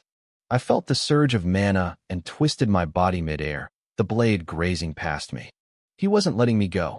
He stepped on the corpse, using it as a stepping stone to launch himself forward. The body sank into the swamp as he cleared 100 meters in a single leap. He was fast, terrifically fast. His legs were wrapped in a faint glow of mana, allowing him to glide over the water without making a sound. I realized then that I couldn't outrun him. In terms of pure speed, I was outmatched. Within a few breaths, he was inside my mana perception range. "Just give up," he hissed, his voice like ice. "You can't escape." He pulled out a dagger, his mana flaring as he prepared for a lethal thrust. I planted my feet on the water and swung my blood-red demon sword in a heavy arc. It wasn't my strongest move, but it was enough to force him back. He was agile. He skipped across the water, closing the distance again. He was a close-quarters fighter, and I knew if I let him get a grip on me, it was over. As his dagger lunged for my throat, I activated my jade armor. The impact sent a jolt through my arm, but I used the momentum to fly backward, creating space between us. The boy in blue didn't stop. He pressed his advantage, trying to overwhelm me with his presence. But I noticed something. His mana wasn't as deep as mine. I let my own power explode outward, creating a pressure wave that slowed his movements by a fraction. It was enough. I swung the red sword again, this time channeling the sword force I had worked so hard to master. A sharp edge of energy flew from the blade. He sensed the danger immediately. His eyes widened, and he scrambled backward, barely dodging the lethal arc. He looked at me with newfound respect and a lot more caution. We stood in a clearing, away from the grass. I had chosen this spot specifically so no one could sneak up on us while we fought. This was a fight to the death now. I wasn't going to run, and neither was he. "You're not as green as you look," he muttered. He thought I was an easy mark. He thought because I looked inexperienced, he could finish me quickly and move on. He was wrong. He lunged again, putting everything he had into one final, desperate strike. He was betting it all on this. "Flicker," I roared, unleashing the fastest sword strike in my arsenal. Even with his speed, he couldn't fully react. I moved back as I swung, my feet blurring in the snake shadow step. His eyes went wide with disbelief. A movement technique? He hadn't expected a trainee to have mastered a high-level footwork style. He tried to close the gap one last time, but I executed the turtle crab strike, my blade slamming directly into his mana-infused dagger. The vibration was massive. His hand went numb, and the dagger flew from his grip, splashing into the dark water. He was trapped. With my snake shadow step, my speed was now equal to his, and my mana reserves were far deeper. He had no way to escape, and no way to win. I could see the realization dawning on his face. He had hunted the wrong prey. The man in blue looked at me like I was a monster. He realized too late that I had been playing the weakling, baiting him into a trap. Now he was stuck. He couldn't advance, and he couldn't retreat. Desperation took over. He knew his only chance of survival was to kill his way out. "Die!" he screamed, lunging at me with a heavy punch. His fist was wrapped in dark mana, reinforced by his physical strength. It was a solid strike, but I didn't flinch. As his fist closed in, I leaned back, grounding myself. I waited until the very last second, then whipped my leg around in a brutal low kick. My shin slammed into his abdomen with a sickening thud. The force sent him flying backward, skidding across the muddy ground. He coughed up a spray of blood, his face turning pale. He didn't even try to go for his dropped dagger. He knew he was beaten. He scrambled to his feet and turned to run, hoping the shadows of the swamp would hide him. I wasn't about to let a hunter become the one who got away. I stepped forward and thrust my sword out. The turtle crab strike surged with power, and a beam of sharp sword light pierced right through his back and out his chest. He collapsed. His blood stained the dark water of the marsh, and the hungry mud began to pull his body down. I moved quickly. I reached into his robes and pulled out 2 soul-devouring tokens. I didn't waste time. I activated the mantra and watched as his soul was sucked into the cold metal of the tokens. I grabbed his fallen mana dagger as well. It wasn't as powerful as my blood-red sword, but it was small and sharp, a perfect hidden weapon. I didn't stick around. The smell of fresh blood in this place was like a dinner bell for things much worse than humans. I vanished into the tall demon grass. About 15 minutes later, I looked back. The man's body was almost completely submerged. Then, a figure emerged from the gloom. It had long, matted black hair and moved with a twitchy, unnatural rhythm. It stopped at the edge of the pit and reached down with a pale, oversized hand. It dragged the corpse out and started to eat. The sound of crunching bones echoed through the grass. Other trainees had been drawn by the blood, but when they saw that creature, they froze. Their faces twisted in terror. We were in the outer rim of the dead man's claw, a place where high-level demons shouldn't be, yet there it was. They didn't wait to find out what it was. They turned and bolted. I kept moving until I was miles away. I found a dense patch of demon grass and settled in to check my loot. One token was mostly empty of souls, but filled with basic supplies: meat, water, and daily essentials. It wasn't glamorous, but in this hellhole, it was life-saving. The second token held the soul of the man I just killed. I performed the ritual, transferring his soul into my own token, then tucked the extras away. I spent some time refining the mana dagger. The man's residual energy tried to resist me, but my mana was stronger. I crushed his imprint and made the blade mine. It felt good in my hand, perfect for skinning prey or a quick throat slit. I was exhausted. My mana reserves were low, and my muscles ached from the fight. I sat cross-legged, hidden by the tall stalks, and began to breathe in the thin mana from the air. I had to be careful. Even though I was hidden, someone with sharp senses could still find me. I stayed still for half an hour. Then I heard it. A faint rustle.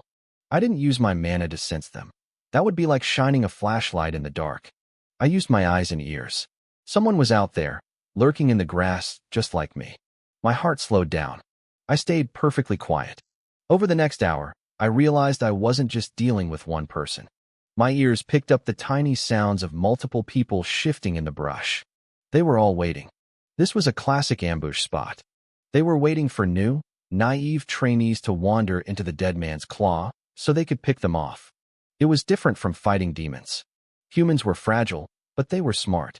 That man in blue could have killed me with one punch if he'd hit a vital spot, but because he was human, my kick had broken him instantly. You couldn't treat humans like monsters. You had to be faster and more ruthless. 2 hours passed in total silence. Then, a figure appeared in the distance. He wore a black robe and walked across the surface of the swamp with steady, confident steps. He wasn't hiding. He held a heavy black saber in his hand, walking straight toward the demon grass. For a split second, our eyes met. I ducked down instantly, my heart hammering against my ribs. Had he seen me? We were hundreds of yards apart. It should have been impossible for him to spot me through the thick grass. But that look in his eyes, it felt like he knew exactly where I was sitting. I waited, frozen. When I peeked through the stalks again, the man with the saber was still coming. The man with the saber drew closer, coming within 100 meters of the tall grass. Fortunately, he wasn't heading directly for me. He angled toward a different section of the thicket, but I knew he wasn't alone. Based on my observations, someone else was hiding exactly where he was headed. My intuition was right. As the swordsman stepped into the brush, the person hiding inside realized they were about to be cornered. They bolted out, knowing that staying hidden would only leave them vulnerable. A flash of blade light sliced through the air. The meter-high demon grass was mowed down instantly, and the sounds of a desperate struggle followed. I stayed perfectly still, sensing the ripples of mana from the fight. I didn't interfere. I knew there were still others lurking nearby, waiting for their moment. As the swordsman engaged his target, the other hidden figures started to move. Everyone was reacting to the chaos, except for me. I stayed rooted to the spot, waiting for the perfect opening. I wasn't here to play assassin like the others. I was here to survive, and watching from the shadows was my best bet. The swordsman's technique was terrifying. His blade light was even stronger than Moe's. If I had to face him, winning would be nearly impossible. I could only see blurry shapes through the swaying stalks, but it was clear he had locked onto his target with incredible precision. His eyesight and instincts were far beyond mine. Suddenly, the grass in front of me shifted. Someone was moving through the brush, heading straight toward the sound of the fighting. I waited, double-checking that no one else was creeping up behind me, and then I finally shifted my position. Even with the distraction of the brawl, I moved like a ghost. When I reached the site of the battle, I nearly gagged. 2 bodies lay on the ground, their limbs hacked off with brutal efficiency. The lingering mana on the wounds told me the swordsman had done this. How? How are you this strong? One man gasped. He was missing an arm, and a strange green energy was eating away at the stump. The swordsman stood over him, holding a blade that glowed with an eerie, metallic teal light. It was coated in a deadly poison. The man's companions had already fallen to the same trick. The fight had ended in seconds. The power gap was staggering. Me strong. The swordsman laughed, a cold, mocking sound. No, you're just pathetic. Let my blade, Ching Mo, send you on your way. The one-armed man tried to flee, but he had lost his weapon in the struggle. He was a cornered animal. He put up a final, desperate resistance, but Ching Mo cut him down without mercy. Movement rustled in the deeper grass. Others had been watching, but after seeing the swordsman's strength, they turned and ran. Cowards, the swordsman spat. He didn't chase them. He had 3 fresh kills right here. If he didn't harvest their souls now, they would dissipate into the atmosphere. He pulled out a soul-devouring token and began to work. I had seen enough. This man was dangerous, and I needed to get away before he noticed me. But as I turned to leave, a cold shiver ran down my spine. Something felt wrong. I heard a faint sound, the steady drip of water. The rhythm was unnatural. I spun around, scanning the area. About 100 feet away, a grotesque figure stood in the swamp. If I hadn't been looking closely, I never would have seen it. Its mana was perfectly retracted, its presence blending seamlessly into the dead man's claw. Long, matted hair hung down like rotting seaweed, trailing into the murky water. As it moved, blood dripped from its body, leaving a red trail across the surface of the swamp. Through the veil of hair, I caught a glimpse of jagged fangs and pale, lifeless eyes. The creature was soaked, looking as if it had just crawled out of the depths of the bog. Its fingernails were long and sharp, like talons. It was a demon, but it wore the tattered remnants of human clothes. It must have been a trainee who died here, their soul uncollected, their body twisted by the thick demonic energy of the swamp until they became a mindless monster. Kill. Just one more. Finish the trial. The creature muttered. Its voice was a wet, garbled rasp. The moment I spotted it, it spotted me. Suddenly, a mass of thick black hair surged through the water toward me. The creature used its mana-infused hair like extra limbs, striking from beneath the surface. I saw a dark line cutting through the water, moving with blinding speed. Armor, I hissed, bracing myself. The hair coiled into a spear-like point and slammed into me. The force was incredible, sending me flying backward through the air. Still someone hiding here. The swordsman had finished collecting his souls. He looked at me, exposed and struggling against the demon, and a cruel grin spread across his face. He raised Ching Mo and started walking toward me. I was trapped between a monster and a killer. The demon didn't give me time to think. It let out a screech and charged, closing the distance in a blur of wet hair and claws. It was faster and far more terrifying than the swordsman. I couldn't even read its power level. It was a nightmare come to life. This creature was no ordinary decade-level demon. Even if it hadn't reached the century mark yet, its power far surpassed the shadow wolf or the monsters I'd faced before. I was Mo-san, a 6-year-old trainee, and I knew one thing for certain. I couldn't fight this thing. But I wasn't the only one here. The swordsman with the Ching Mo blade was strong, and that cursed sword of his was terrifying, but even he looked pale compared to this nightmare. I didn't hesitate. I used my snake shadow movement technique and bolted straight toward the swordsman. I raised my blood-red demon's sword and swung. A flash of sword light erupted, but I wasn't trying to kill him yet. I was testing him. You've got some skill, the swordsman sneered, his voice cold. You've mastered sword force and can even trigger sword light. You're better than the rest of these pathetic brats. It's a pity you ran into me. Otherwise, you might have actually finished this trial. He swung Ching Mo, and his blade met my sword light in midair. The impact was silent and violent, both attacks canceling each other out. But I was already closing the gap. I moved fast, my blade whistling through the air as I lunged at him. Die, he roared. He unleashed a massive strike, his mana surging through the blade. This hit was even more powerful than his last one. If I tried to block it with my sword force or counter it with a direct light blast, I'd be lucky to walk away with broken bones. But I had no intention of fighting him. I faked a heavy swing with my blood-red sword, and just as our blades were about to clash, I twisted my body. I dove headfirst into the thick demon grass nearby. The swordsman's massive strike didn't hit me. Instead, it slammed right into the mass of long, wet hair that was chasing me. "What the hell is this?" he screamed. He didn't have time to look for me. Even though the demon's hair was as tough as iron, his blade was sharp enough to shear a massive clump of it right off. A blood-curdling screech echoed through the swamp. The demon felt it. The pain of its hair being severed sent it into a frenzy. It stopped trying to hide and exploded out from beneath the water. Thousands of black strands rose like serpents, lashing out to bind the swordsman. The swordsman realized his mistake instantly. He swept the area with his mana and saw the true power of the monster he'd just provoked. He made the same choice I did. He turned and ran. But I had lured this disaster right to his doorstep, and he wasn't going to let me get away with it. He cursed my name and sprinted in the direction I had vanished. Behind him, the demon wasn't letting go. Even though I was in the grass, it had locked onto the swordsman's energy. It was floating just above the water, propelled by raw mana, closing the distance with terrifying speed. "Damn you! You're dead," the man screamed. I knew I couldn't stay here. That hair was too unpredictable. If it caught me in the tall grass, I'd be strangled before I could blink. I stopped trying to hide my tracks and just ran. I needed to put as much distance between me and that thing as possible. A few breaths later, the swordsman burst out of the grass right behind me, following the trail I'd left. "You bastard! Where did you find a monster like that? You set me up," he howled. Right on his heels, the demon's hair lashed out like iron chains, trying to trip him or wrap around his ankles.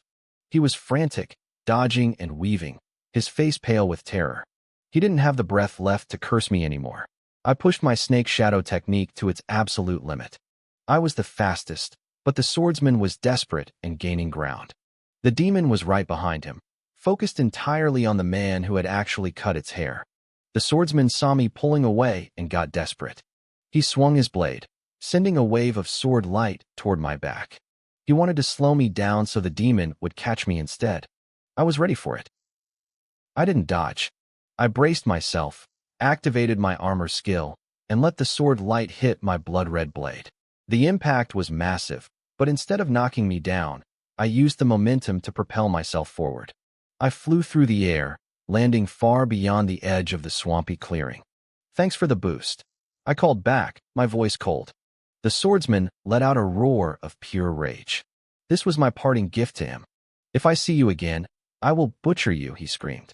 He realized he couldn't catch me now. He veered off in a different direction, hoping to lose the demon in the trees. I didn't wait to see if he made it. I changed my own direction immediately, diving back into the demon grass and vanishing from sight. The demon, focused on the man who had wounded it, followed the swordsman. I was finally alone. I kept running for hours, pushing deep into the heart of the Deathclaws region. I didn't care about the swordsman's threats. If he could survive that monster, maybe we'd meet again. But for now, I had to survive. 2 hours later, the landscape changed. The endless bogs gave way to rolling hills and dense, dark forests. This was the inner circle of the trial grounds. Suddenly, a wolf's howl echoed through the trees, followed by the sound of a brutal struggle. I crouched low. Someone was fighting a powerful demon nearby. They weren't being quiet about it, either. I saw several shadows flickering through the trees, drawn toward the noise. Usually, I'd stay away, but then I felt it. The mana in the air began to swirl. The clouds above the forest started to churn, spiraling toward a single point in the woods. This wasn't a demon evolving. This was a demon treasure being born. That explained the fighting. Someone had found a rare treasure and was trying to kill the guardian demon before it fully matured. But the commotion was too loud. Every survivor within 100 miles could see the mana swirling in the sky. I looked at the forest. The air was thick with power, and the greed in my chest started to burn. I didn't want to get involved, but a treasure like that could be the difference between life and death in this hellhole. I moved toward the trees, silent as a ghost. I didn't originally plan on going deeper into the woods. I was just lingering nearby, hoping to scavenge a few stray souls from the aftermath of the fighting. But the appearance of a demon treasure changed everything. I stood frozen for a second. I knew the fighting in that dense forest would be brutal, and soon, every survivor within range would be rushing there to snatch the prize. But my instincts, carved into my mind since I was a child, took over. I was raised as a demon slave. In our world, power is the only thing that gives a slave value. I needed that strength. I headed straight for the thicket. I thought about the man with the blade I had encountered earlier. He was terrifyingly strong, far beyond my level. Even the corpse monsters lurking at the edge of the Deathclaws region were enough to make me hesitate. And this was the heart of the territory. This was where the true monsters lived, creatures that had survived for hundreds, maybe even thousands of years. The trial wasn't just a simple test. The Deathclaws region was far more dangerous than the instructors had let on. I moved fast, reaching the edge of the forest in minutes. But the moment I stepped under the canopy, something felt wrong. It felt like I was walking into a giant, open mouth. I slowed down, my mana flared, and I scanned the area. The sounds of battle had vanished. There was no wind, no rustling leaves, just a heavy, unnatural silence. I wondered if the fight was already over, but I dismissed the thought instantly. The silence was too perfect. It was as if a strange energy had swallowed the very air around me. Then, I heard a faint sound coming from every direction. I immediately used my shadow step to retreat, but what I saw next stopped me cold. The trees were moving. At first, I thought I was hallucinating. The trees were black and covered in patches of rot, none of them thicker than a man's arm. They shouldn't have been sentient. But they were leaning, tilting, and then crashing down toward me. Roots erupted from the soil like whips, lashing out at my legs. It wasn't just one tree. The entire forest was attacking me. I had never faced anything like this. My training had taught me how to fight demons, but this was different. I stayed calm on the outside. My upbringing didn't allow for visible fear, but inside, I felt a surge of desperation. Was this a tree demon? Or was something else controlling them from the shadows? My path back was already blocked. I drew my sword and unleashed a strike. I cut a massive gap through the trunks, trying to force an exit. Wood splintered and roots snapped, but before I could move, thick vines surged forward and sealed the hole tight. I leaped into the air, landing on a fallen trunk to stay above the roots. As I moved, I noticed something strange. When I had cut the trees, there were no wood chips. Instead, I caught a faint scent of rot and a trace of blood. I jumped to another trunk, but my foot went right through it. There was no resistance. The wood felt like soft cotton. I realized then that these weren't solid trees at all. They were hollow husks. Suddenly, the fallen leaves around me began to dance. They swirled in the air, forming a tight cyclone around my body. I pushed my mana outward to deflect them, but the moment my energy touched the air, it began to vanish. It wasn't just fading, it was being eaten. Stone demon larvae. I realized the danger instantly. I had to finish this now. If I didn't, my mana would be drained dry within minutes, and then these things would start on my flesh. I lowered my center of gravity and forced my mana to stay tight against my skin. I couldn't see the enemy, but I knew they were right in front of me. I looked up. The branches and vines above had woven themselves into a thick, solid dome. It was so tight that not a single ray of light could get through. Darkness slammed down on me. It felt like I had been swallowed by a giant beast. I swung my sword blindly, and again, I smelled that faint metallic scent of blood. The trees weren't the enemy. The darkness itself was the enemy. Or rather, what lived inside it. The air was thick with microscopic insects, creatures so small they couldn't be seen by the naked eye. They were hiding in the wood, in the leaves, and in the shadows. They didn't just bite, they inhaled mana. They were everywhere, filling every inch of the space around me, waiting for me to go cold. The sheer number of these things was staggering. If there had been even a sliver of light, I would have seen my body completely covered in a thick, crawling layer of black. But in that absolute darkness, I was blind. I didn't know they were on me yet. I only knew that I had to fight. I swung my sword. I stopped holding back. Every strike was fueled by raw physical strength, carving bloody arcs through the oppressive dark. My blood-red demon's sword was razor-sharp. Even though these insects were nearly invisible, They were so densely packed that I couldn't miss. Each swing brought a spray of cold, thin blood. It wasn't much, but my sword drank every drop, hungrily absorbing the tiny scraps of essence. I didn't dare use my mana freely. I still didn't know exactly what these creatures were. If I drained my energy and failed to break free, my physical body wouldn't last a minute. These things had mandibles like serrated shears. They would strip the flesh from my bones, and then eat the bones too. I unleashed over 100 strikes in a matter of seconds. The swarm had seen me as easy prey, but I showed them my teeth. I let out a sudden burst of mana, a shockwave that rattled the air and knocked the insects back. I tried to herd them, forcing the swarm into a single point, and then I lunged. One strike. A flash of red. Half the swarm in front of me vanished into a mist of gore. But they didn't flee. They circled back, more aggressive than before. Suddenly, thick vines whipped through the darkness. I couldn't sense where they were coming from, but the whistling air warned me just in time. The swarm began to scatter, but not out of fear. It was like they were making room for something bigger. So, sending the scouts wasn't enough? I hissed, dodging a massive vine. Now you're sending the rest of the family? I tried to move, but the ground beneath me was becoming a trap. Vines wove together, sealing off my escape routes. On those vines, I saw them, insects the size of rice grains. They weren't invisible anymore. I pushed my mana out to inspect them, and the realization hit me like a physical blow. Stone demon larvae. My luck had finally run out. I had stumbled right into the heart of their nesting ground. These larvae were pitch black with razor-sharp fangs and hard, chitinous shells. They had tiny, translucent wings that vibrated with a sickening hum. Now I understood why the trees were hollow husks. These larvae were born inside the wood, eating the mana of the tree until nothing was left but rot and filth. The decay I smelled earlier wasn't the forest, it was the waste and carcasses of millions of insects. But something was wrong. These larvae couldn't control vines. There was something else hiding in the shadows, something pulling the strings. The situation was turning lethal. The vines restricted my movement while the larvae closed in, testing my mana shield. If they broke through and smelled my blood, they would go into a frenzy. A single wound would be a death sentence.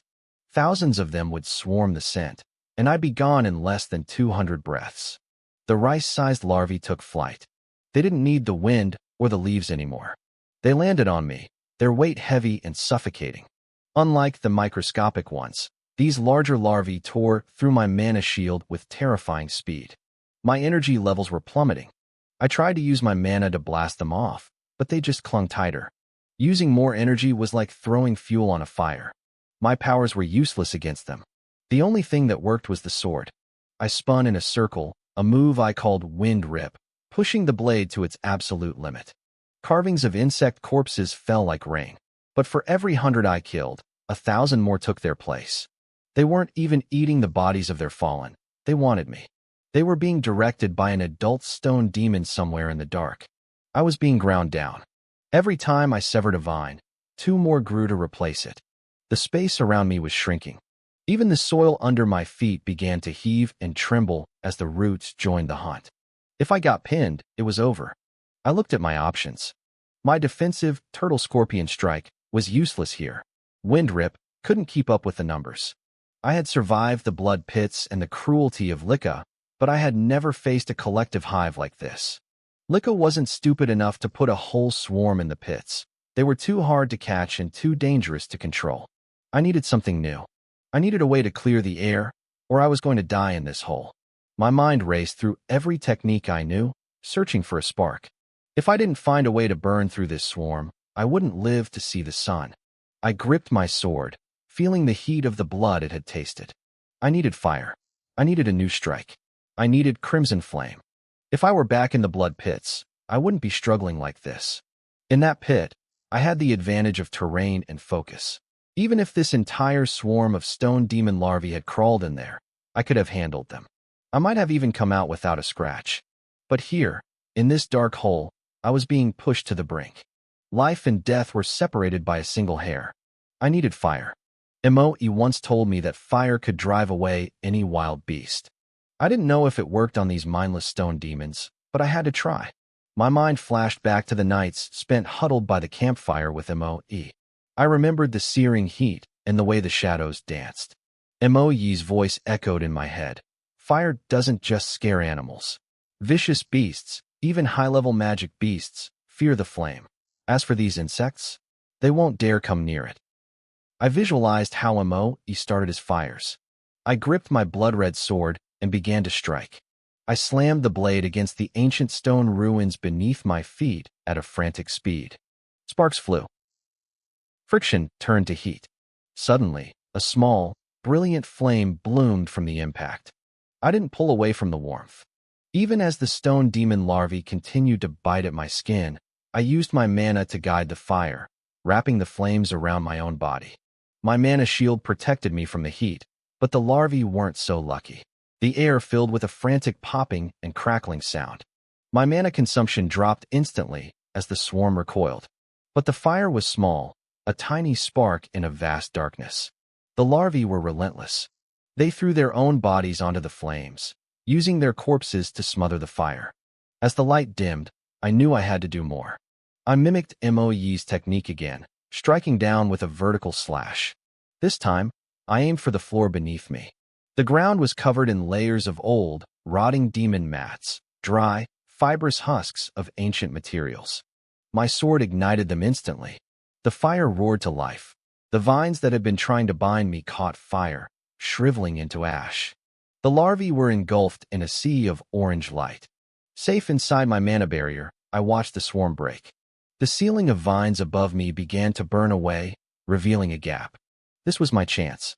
I lunged forward, swinging my sword with a move I called Wind Rip. The speed of the strike created a massive gust of wind that fanned the flames.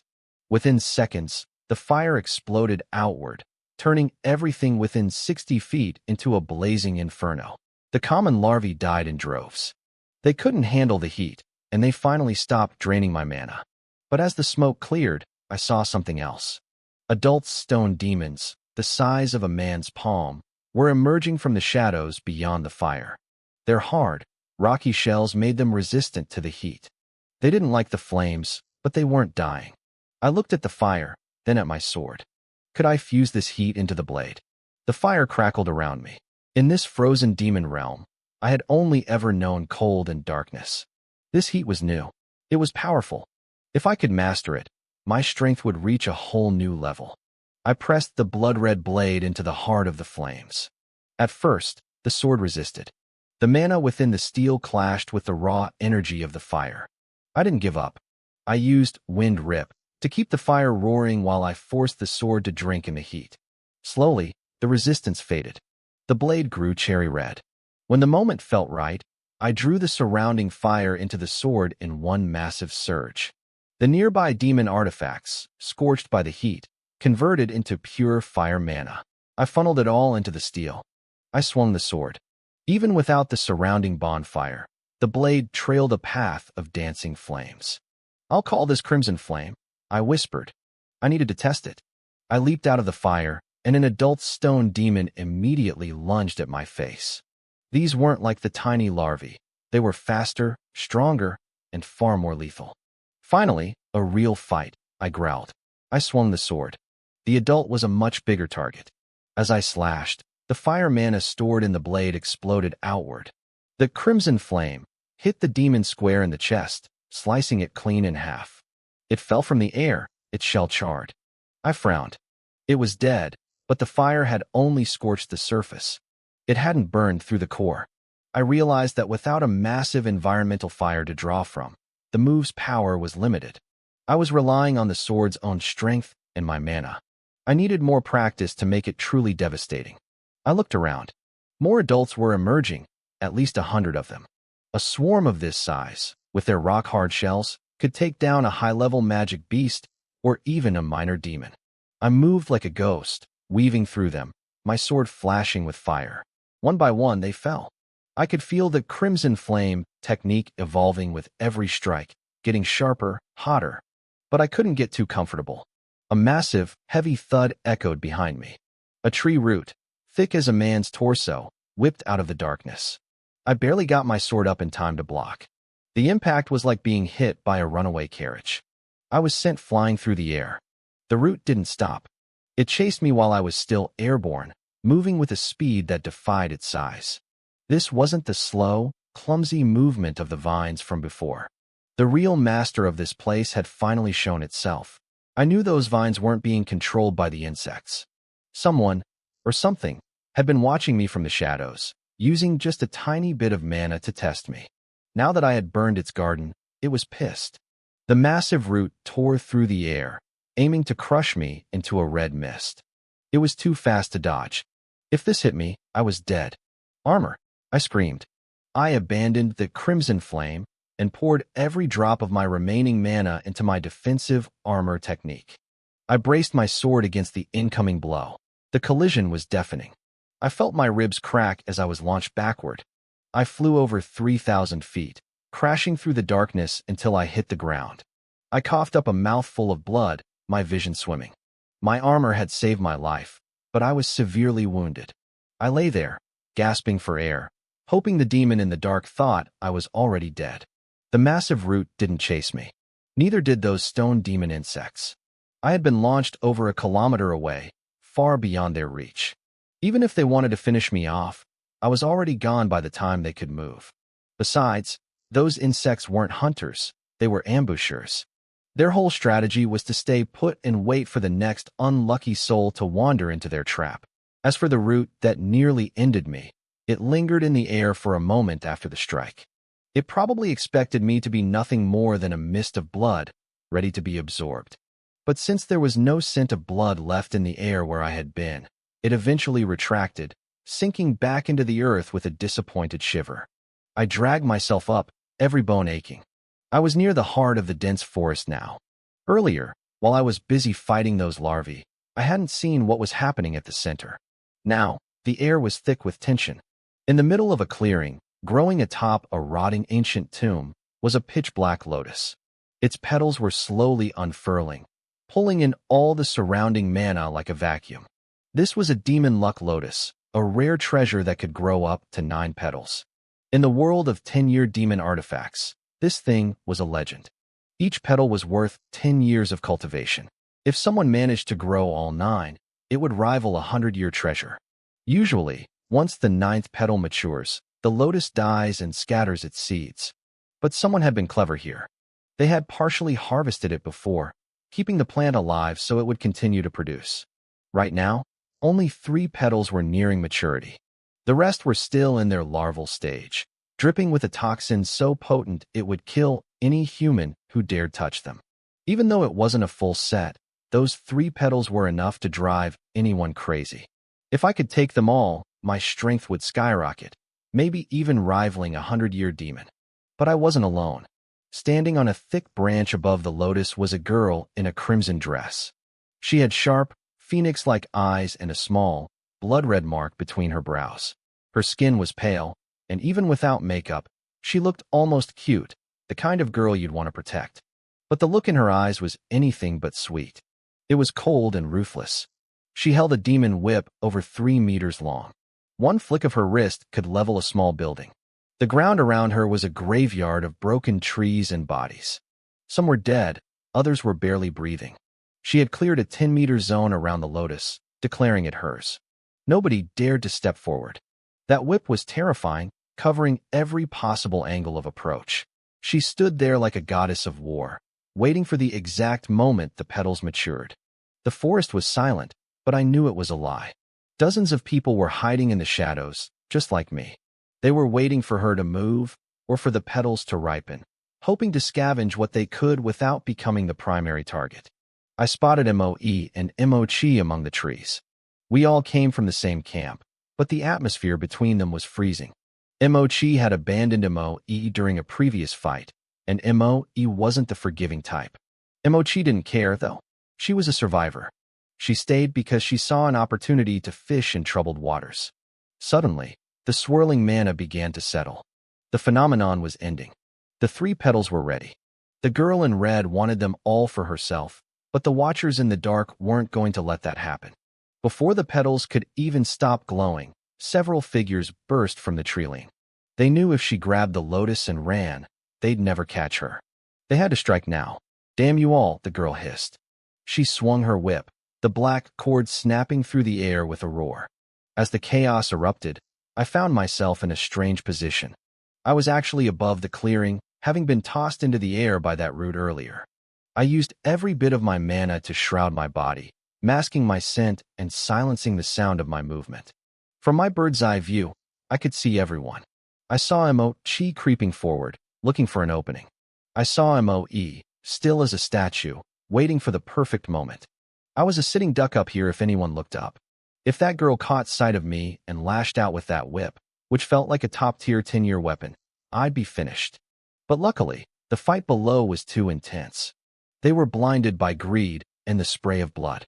I didn't know if I should call myself lucky or cursed. I had barely survived the insects and the root, and now I had landed right in the middle of a literal death zone. I found myself flying through the air, hurtling straight toward the center of the dense forest. If the impact had knocked me toward the outskirts, I would have taken the chance to disappear and never look back. But fate had other plans.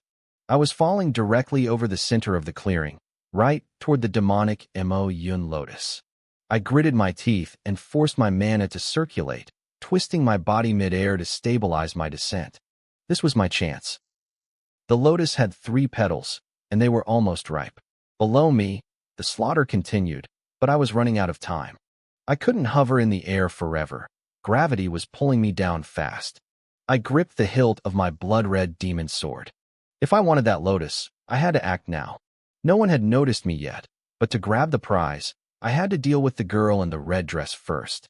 She was the biggest threat, holding everyone back with her sheer power. If she stayed focused, I'd never get close. I saw an opening. I could kill her right now. From this height, a surprise strike would end her life before she even looked up. But I hesitated. If I killed her, the balance would break. Without her holding the others back, the clearing would turn into a free-for-all. I was already drained from my fight with the stone demon larvae. I was too weak for a chaotic melee. I decided I couldn't kill her. I only needed to wound her. In the few breaths it took to fall, I made my move. I crashed down like a meteor. Boom! My heavy strike landed perfectly, slamming into her and sending her reeling. I held back just enough to keep her alive, but the impact was devastating. What? Who's there? She screamed as she hit the ground. She was fast, though. Since I hadn't aimed for her head, she stayed conscious and immediately locked onto my position with her mana. Where did you come from? She was furious. Her black whip lashed out at my face with blinding speed. I expected this. I raised my blood-red sword, activating my armor skill just as the blow connected.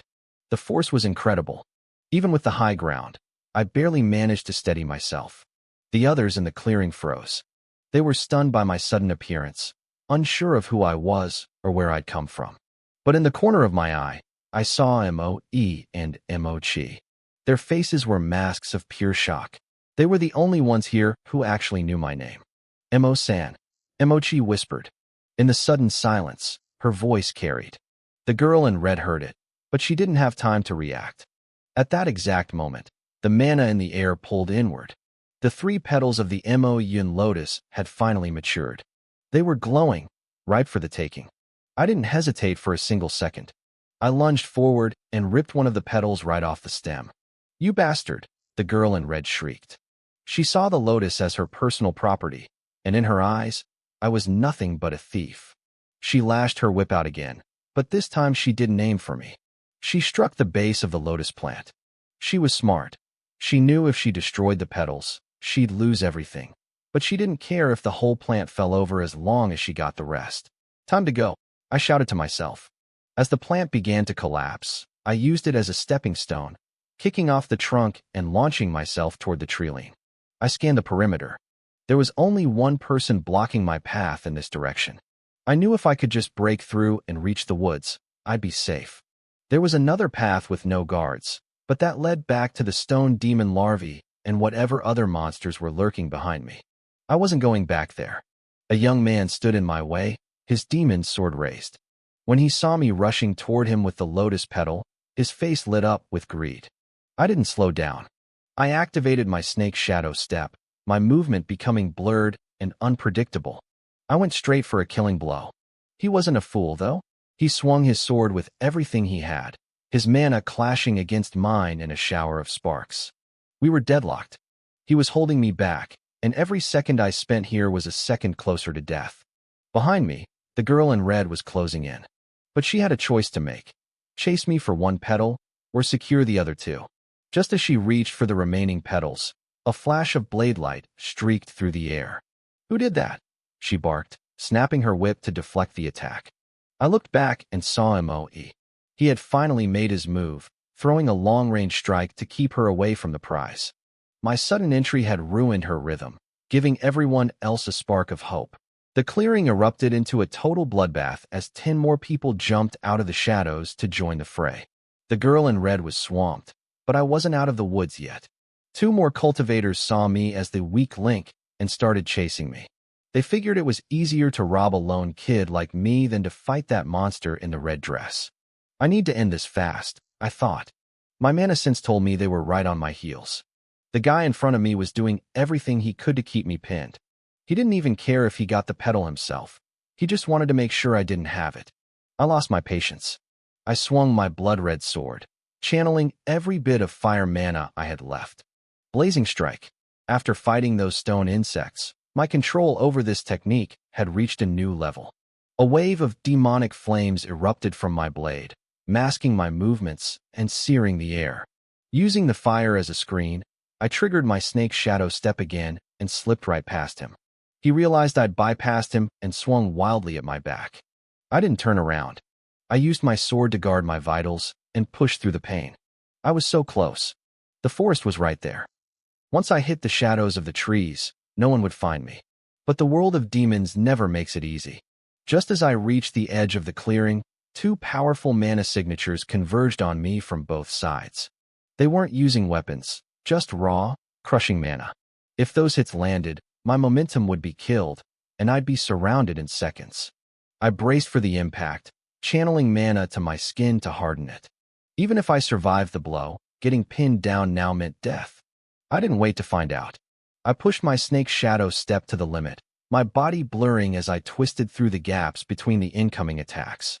The mana crashed into the ground behind me, but I was already a step away from the dense treeling. "I'll remember you," a sharp, feminine voice screamed from behind.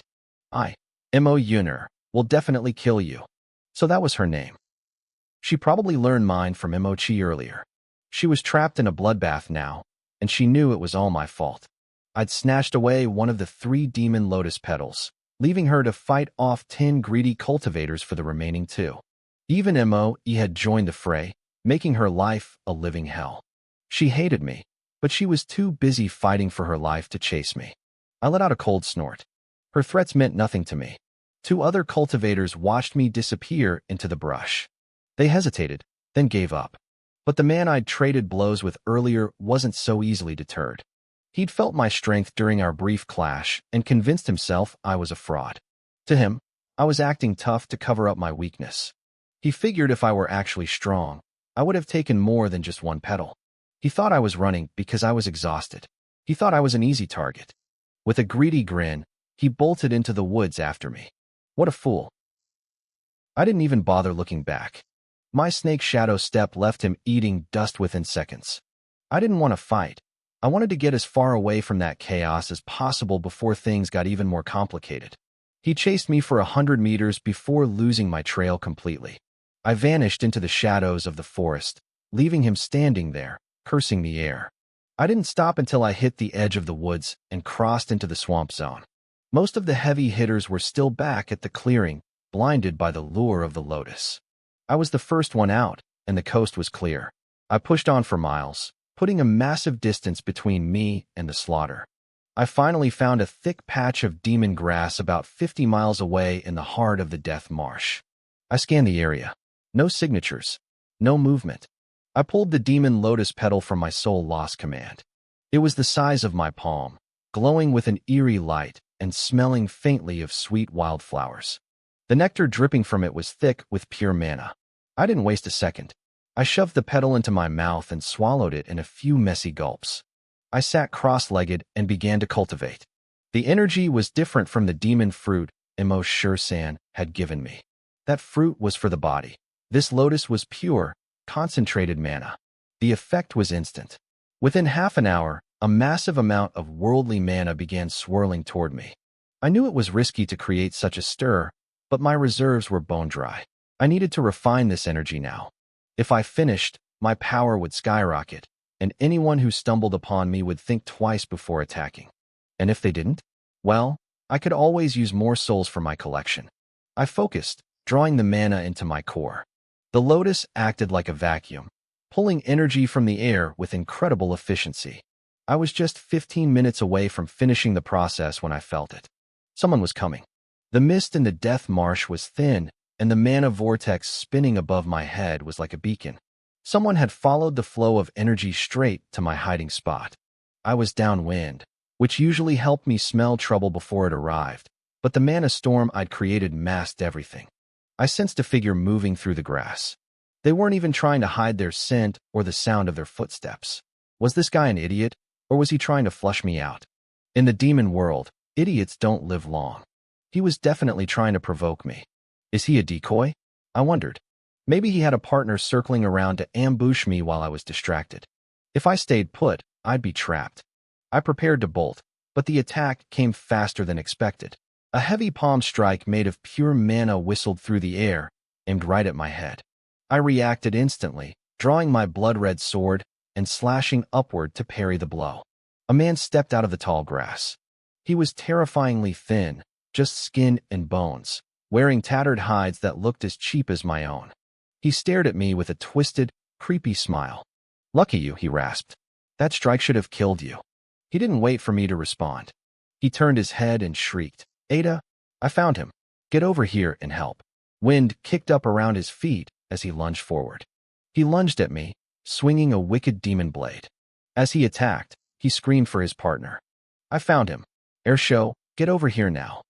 A voice echoed back from the tall grass. "I'm coming." Based on the shout, I knew the second guy was barely 100 paces away. He'd be here in seconds. These two had planned this. One acted as bait to draw my attention, while the other hid downwind to cut off my escape. If that first palm strike had landed, I'd be dead or crippled already. I didn't want to fight. I just wanted to leave and finish refining the demon lotus energy inside me. But Airshow had already blocked my path. The rustling in the grass grew louder. Footsteps were closing in. I had maybe 3 breaths before I was double-teamed. "If you want to die so badly," I muttered, "I'll help you." My mana was overflowing from the lotus. I didn't hold back. I let my energy surge forward like a tidal wave, crushing the air around us. I raised my blood-red sword and swung it down with everything I had. I was much stronger than before. These two were decent fighters, but to me, they felt fragile. "How is he this strong?" Airshow gasped. They must have seen the mana vortex I created and thought it was a treasure or a weakened cultivator recovering his strength. They figured 2 against 1 was an easy kill and a free soul. They were wrong. My sword slammed into Airshow's blade. Even though he blocked it, the impact sent a violent tremor through his arms. His hands shook uncontrollably. I saw the look in his eyes. He was already thinking about running. I was shocked by my own power. I had been worried about being surrounded, but I was completely dominating him. My strength and mana were levels above theirs. I didn't give him a chance to breathe. I activated my snake shadow steps, blurring the distance between us. I moved in for the kill. I used a technique called Wind Hunter, a strike built for pure speed. It was designed to tear through the hide of monsters, and it worked even better on human skin. "Ada, help me," Airshow screamed. He raised his blade again, but I was too fast. The tip of my blood-red sword tore through his clothes and sliced deep into his abdomen. Blood sprayed like a fountain. If he hadn't moved his sword at the last second, I would have cut him clean in half. The pain hit him instantly. I forced my mana into his wound, shattering his internal defenses. He coughed up a mouthful of blood and flew backward. He tried to scramble away, desperate to stall until Ada arrived. I wasn't going to let that happen. He got desperate and threw his demon blade at me like a projectile. It was a distraction. As the sword flew toward my face, he began charging his hands with mana for another palm strike. Suddenly, the grass burst open. A massive figure appeared. He was over 10 feet tall, shirtless, with muscles like coiled iron cables. This was Ada. He looked dim-witted, his eyes vacant and dull, but the sheer aura radiating from him was terrifying. I didn't stop. I couldn't.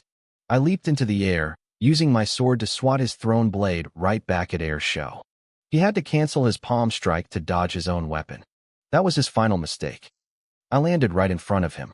He was wide open. Die, I whispered. The blood-red sword swept across his throat. A clean kill. Airshow. Ada roared. He had just stepped out of the grass only to see his partner's throat opened. It hadn't even been 10 breaths since the fight started. Ada's grief turned into pure, murderous rage. He looked at me like he wanted to eat me alive. I knew I couldn't mess with this giant. I didn't even stop to collect Airshow's soul with my soul-devouring command. I turned and bolted into the marsh. Ada was heavy, leaving massive craters in the mud with every step, but his stride was enormous. I'll kill you. I'll kill you for Airshow, he bellowed. He was fast. Too fast. He reached into his own soul-devouring command and pulled out a weapon, a black iron staff nearly 2 stories long and as thick as my fist. It looked heavy enough to crush a house, but he swung it like it was a twig. The pressure was suffocating. I pushed myself to the limit, sprinting toward the deeper swamp. Behind me, I felt the ground shake. Even on the water's surface, Ada's footsteps sent massive ripples outward. He caught up in seconds. Black Demon Strike, he yelled. He swung the massive staff from over 20 feet away. The air itself seemed to scream as the heavy iron whistled toward my head.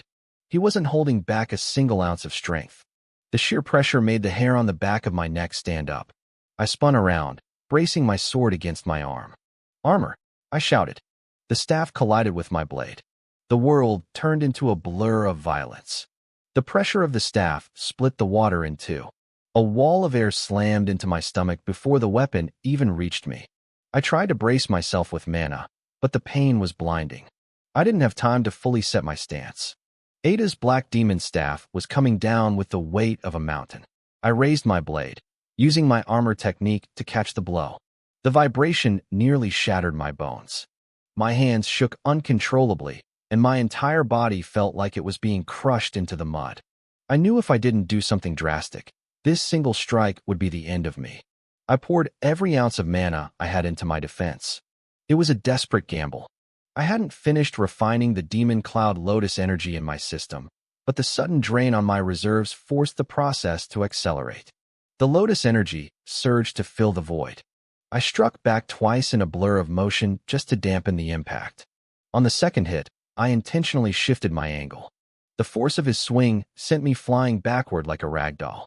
I soared over 100 meters through the air, skipping across the marsh. My blood-red arrows had absorbed most of the kinetic energy, and I quickly recalled the mana from them as I landed. I wasn't going to stay and trade blows with a monster like this. Don't you dare run, Ada bellowed. He hoisted that massive iron staff and charged toward me again. I had to be careful. His reach was incredible, and his power was far beyond mine. If he caught me with another clean swing, I wasn't sure I could survive it. But as I ran, I felt a change. The intensity of the exchange had finally allowed me to fully absorb the remaining power of the Demon Cloud Lotus. My strength was peaking. I dove into a thick patch of demon grass and vanished. Ada was a titan of strength, but he was dim-witted. He reached the spot where I had disappeared and stopped, looking at the ripples in the water and the flattened grass with a look of pure confusion. He had no idea how to track me. I watched him from the shadows of the tall stalks. I could have tried to ambush him, but I decided against it. Ada was too durable. A frontal assault would be a long, grueling fight that would leave me exhausted and vulnerable to anyone else lurking in the shadows. My mana was already low from blocking that last hit. It wasn't worth the risk. I slipped away quietly, leaving him to wander the marsh alone. He had only survived this long in the demon world because Airshow had been there to do the thinking for him. Now, Airshow was a corpse, and Ada was just a lost animal. I didn't feel guilty. In this place, you either kill or you are harvested. It's that simple. By the time our paths crossed again, I would be levels stronger than I was now. He wouldn't be a threat for much longer.